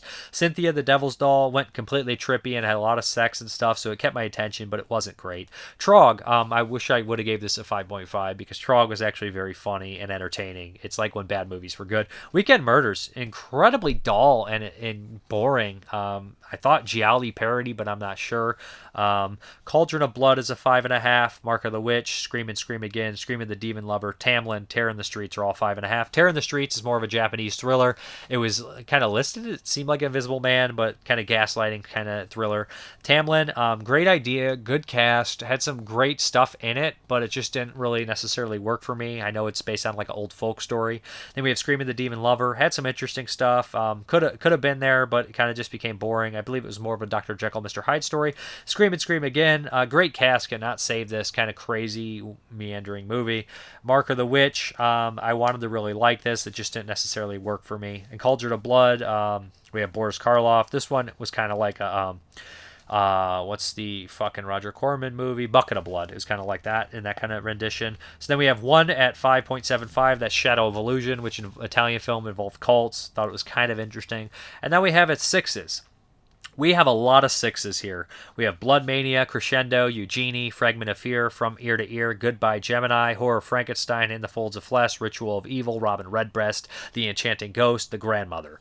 Okay, so we'll start there with the 6s. The Grandmother, David Lynch, kind of short, just really kind of just a little too inept for me, but David Lynch kind of grows on me as I watch his movies.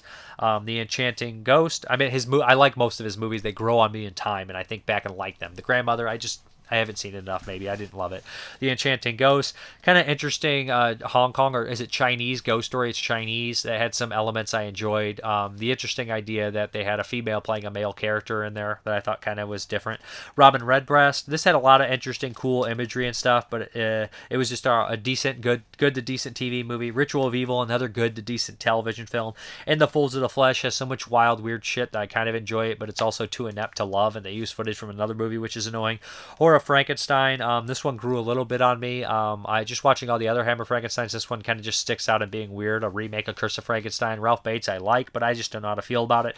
Goodbye Gemini, a little too slow, a little too boring for me on this one, but had some interesting stuff in here. From Ear to Ear was kind of meandering and slow as well, but the ending had a decent payoff. Fragment of Fear I think is a better movie than I'm giving it credit for. Had some cool stuff in here. David Hemmings is top notch in it. Eugenie, another Jess Franco movie. Christopher Lee is solid in here. A lot of sleazy stuff going on. The ending's cool. Crescendo, another Hammer film, thriller, had some cool stuff. Enjoyed it decently. I've reviewed all these movies you want in-depth stuff. Blood Mania had some cool stuff as well. The Vinegar Syndrome Blu-ray looked brilliant. And then we have one at 6.25, Awakening the Beast, Jose Moren's movie, the Coffin Joe movie. Had some crazy stuff. The second act had so much wild stuff I couldn't believe it was in there. Then we have 1, 2, 3. We have a lot of 6.5s, guys, so bear with me. I'll let you know when we get to the top 50. We have like I said, these are all kind of ties, right? Like when they're the same rating, I'm going as ties. These aren't on my personal favorite or anything. I'm just reading off the ratings. So at 6.5, we have The House That Would Not Die. This is a good TV movie. I enjoyed the hell out of it. The Blu-ray looked great. We also have Space Amoeba at 6.5. This is an enjoyable, crazy kaiju movie. The Mind of Mr. Psalms at 6.5. Not a horror film at all, but kind of a drama. Gamera vs. Jaeger, entertaining kaiju movie. 6.5. Equinox, great, interesting precursor to Evil Dead. Crowhaven Farm had some cool stuff in here in vein of Robin Redbreast TV movie. 6.5. Crimes of the Future, interesting David Cronenberg debut movie. I believe it's his debut. Just a lot of ideas he would use later on. 6.5. Count Yorga, movie that was a little bit of a disappointment. I heard so many good things about it. I did enjoy it, and there's a brilliant moment in the movie where Robert Corey has some interactions with somebody who's trying to keep him up, but he's a vampire and he can't stay up. And then 6.5, The Bloody Judge. Christopher Lee's pretty good in it. Another Jess Franco one. Now we have the 6.75s. We have 4 of these. Forbidden Photos of a Lady Above Suspicion. Solid giallo movie. I enjoyed it. More of a gaslighting kind of style. Multiple Maniacs. John Waters movie. Kind of iconic just for the role of Divine. Nude Vampire by John Roland. Interesting visually. It has a lot of good stuff going on. 6.75. Santo and the Blue Demon vs. the Monsters. This was just too fun to dislike. Mexican kind of Santo movie where he fights all the monsters. And I mean all the monsters. And then we have a bunch of 7s. I have like 9 7s here. So, and Soon the Darkness, really good thriller. Enjoyed this one quite a bit. Very iconic. Better than the 7 probably. Assignment Terror, fun Paul Naschy werewolf flick, Monster Mash as well. Lots of good stuff going on. The Blood Rose. French film, gothic, has lots of crazy stuff, kind of like a rendition of Eyes Without a Face. The Brutes, really good, kind of, I don't want to say rape revenge because it's not that, but it's an exploitation movie and it tackles the subject way different and interesting than a lot of other movies. Then we have another 7 at Cry of the Banshee, Vincent Price film. Vincent Price is great in it, and it has a unique monster, I'll say. Then we have the Dunwich Horror at 7, which made my top 25. An interesting Lovecraft movie. Then we have Hollywood Whorehouse at a 7. Kind of a redo of, what is that one? Sunset Boulevard. Good film. Interesting movie about a serial killer kind of taking care of this older woman, and obviously something bad's going to happen. Another 7, How Awful About Alan, starring Anthony Perkins. Good stuff. Another 7, Island of Horrors, Japanese movie, a woman in prison kind of movie on a Japanese island. Lots of crazy stuff going on in that. Another 7, this is a thriller, Lady in the Car with Glasses and a Gun, Oliver Reed. Is it Samantha Eggert in that one? I believe it is. Good stuff going on for sure in that one. Interesting movie. Another 7, Queens of Evil, Ray Lovelock in here. Interesting Italian film for sure. Another 7, Quiet Place to Kill, the Umberto Lenzi movie. Another 7, The Snake God. Interesting kind of stuff going on in that one.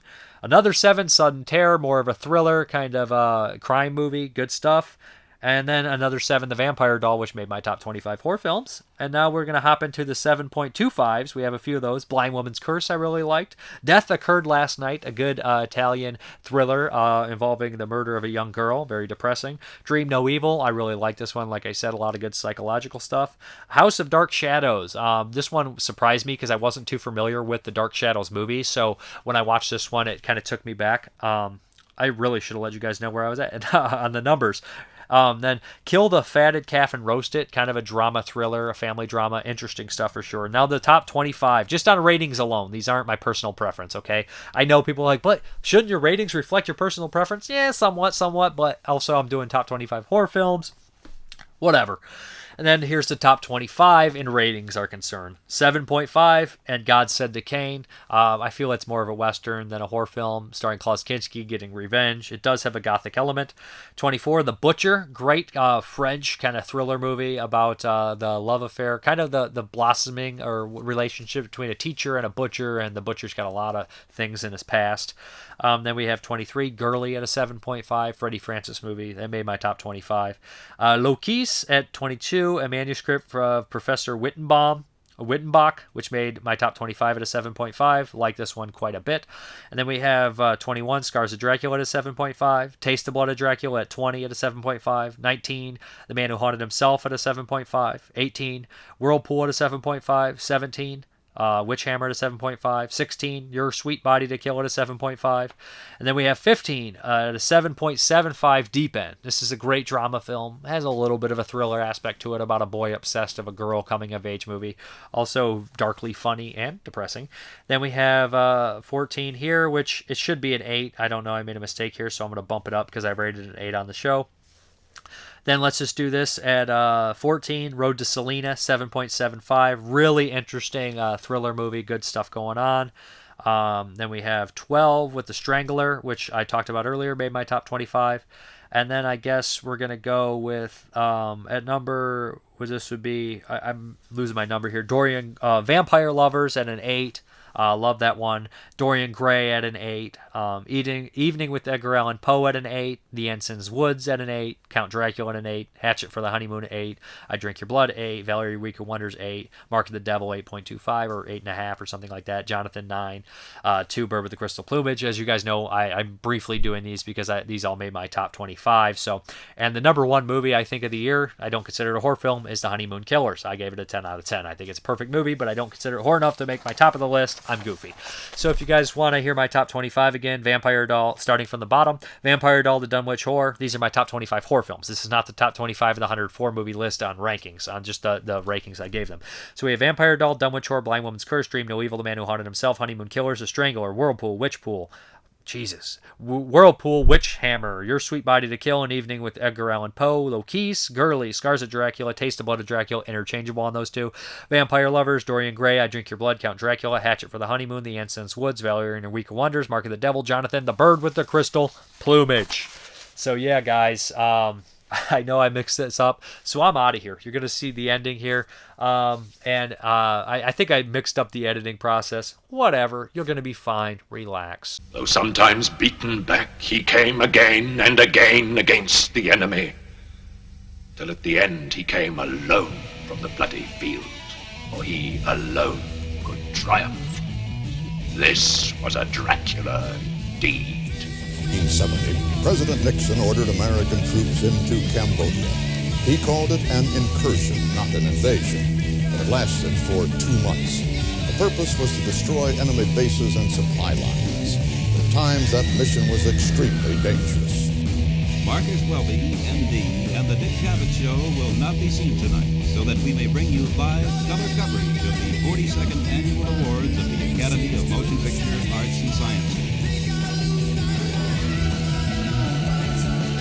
The Jimi Hendrix experience is over. The acid rock musician died today in a London hospital, apparently from an overdose of drugs. Headquarters in Washington, I'm Howard K. Smith. I'm Harry Reasoner in New York. These are tonight's headlines. Rail service across the nation is crippled by the continuing strike of the Railway Clerks Union. President Nixon meets with newsmen in his first nationally televised news conference since late July. Defense counsel says that Lieutenant Calley had orders from higher up to kill every living thing. They lie. And Secretary of State Rogers pledges that American troops will not be sent back into Cambodia. Howard? Reports tonight on the rail strike from Gregory. And after she let the devil fornicate with her, making the men impotent. Okay, guys, thank you very much for watching, and as always, have a good one.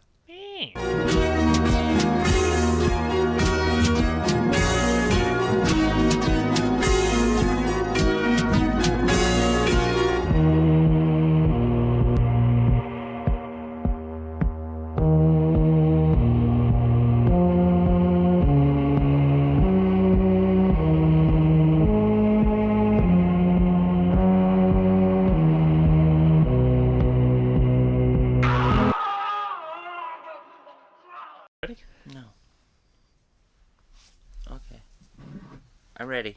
Start talking. Start rolling your mouth.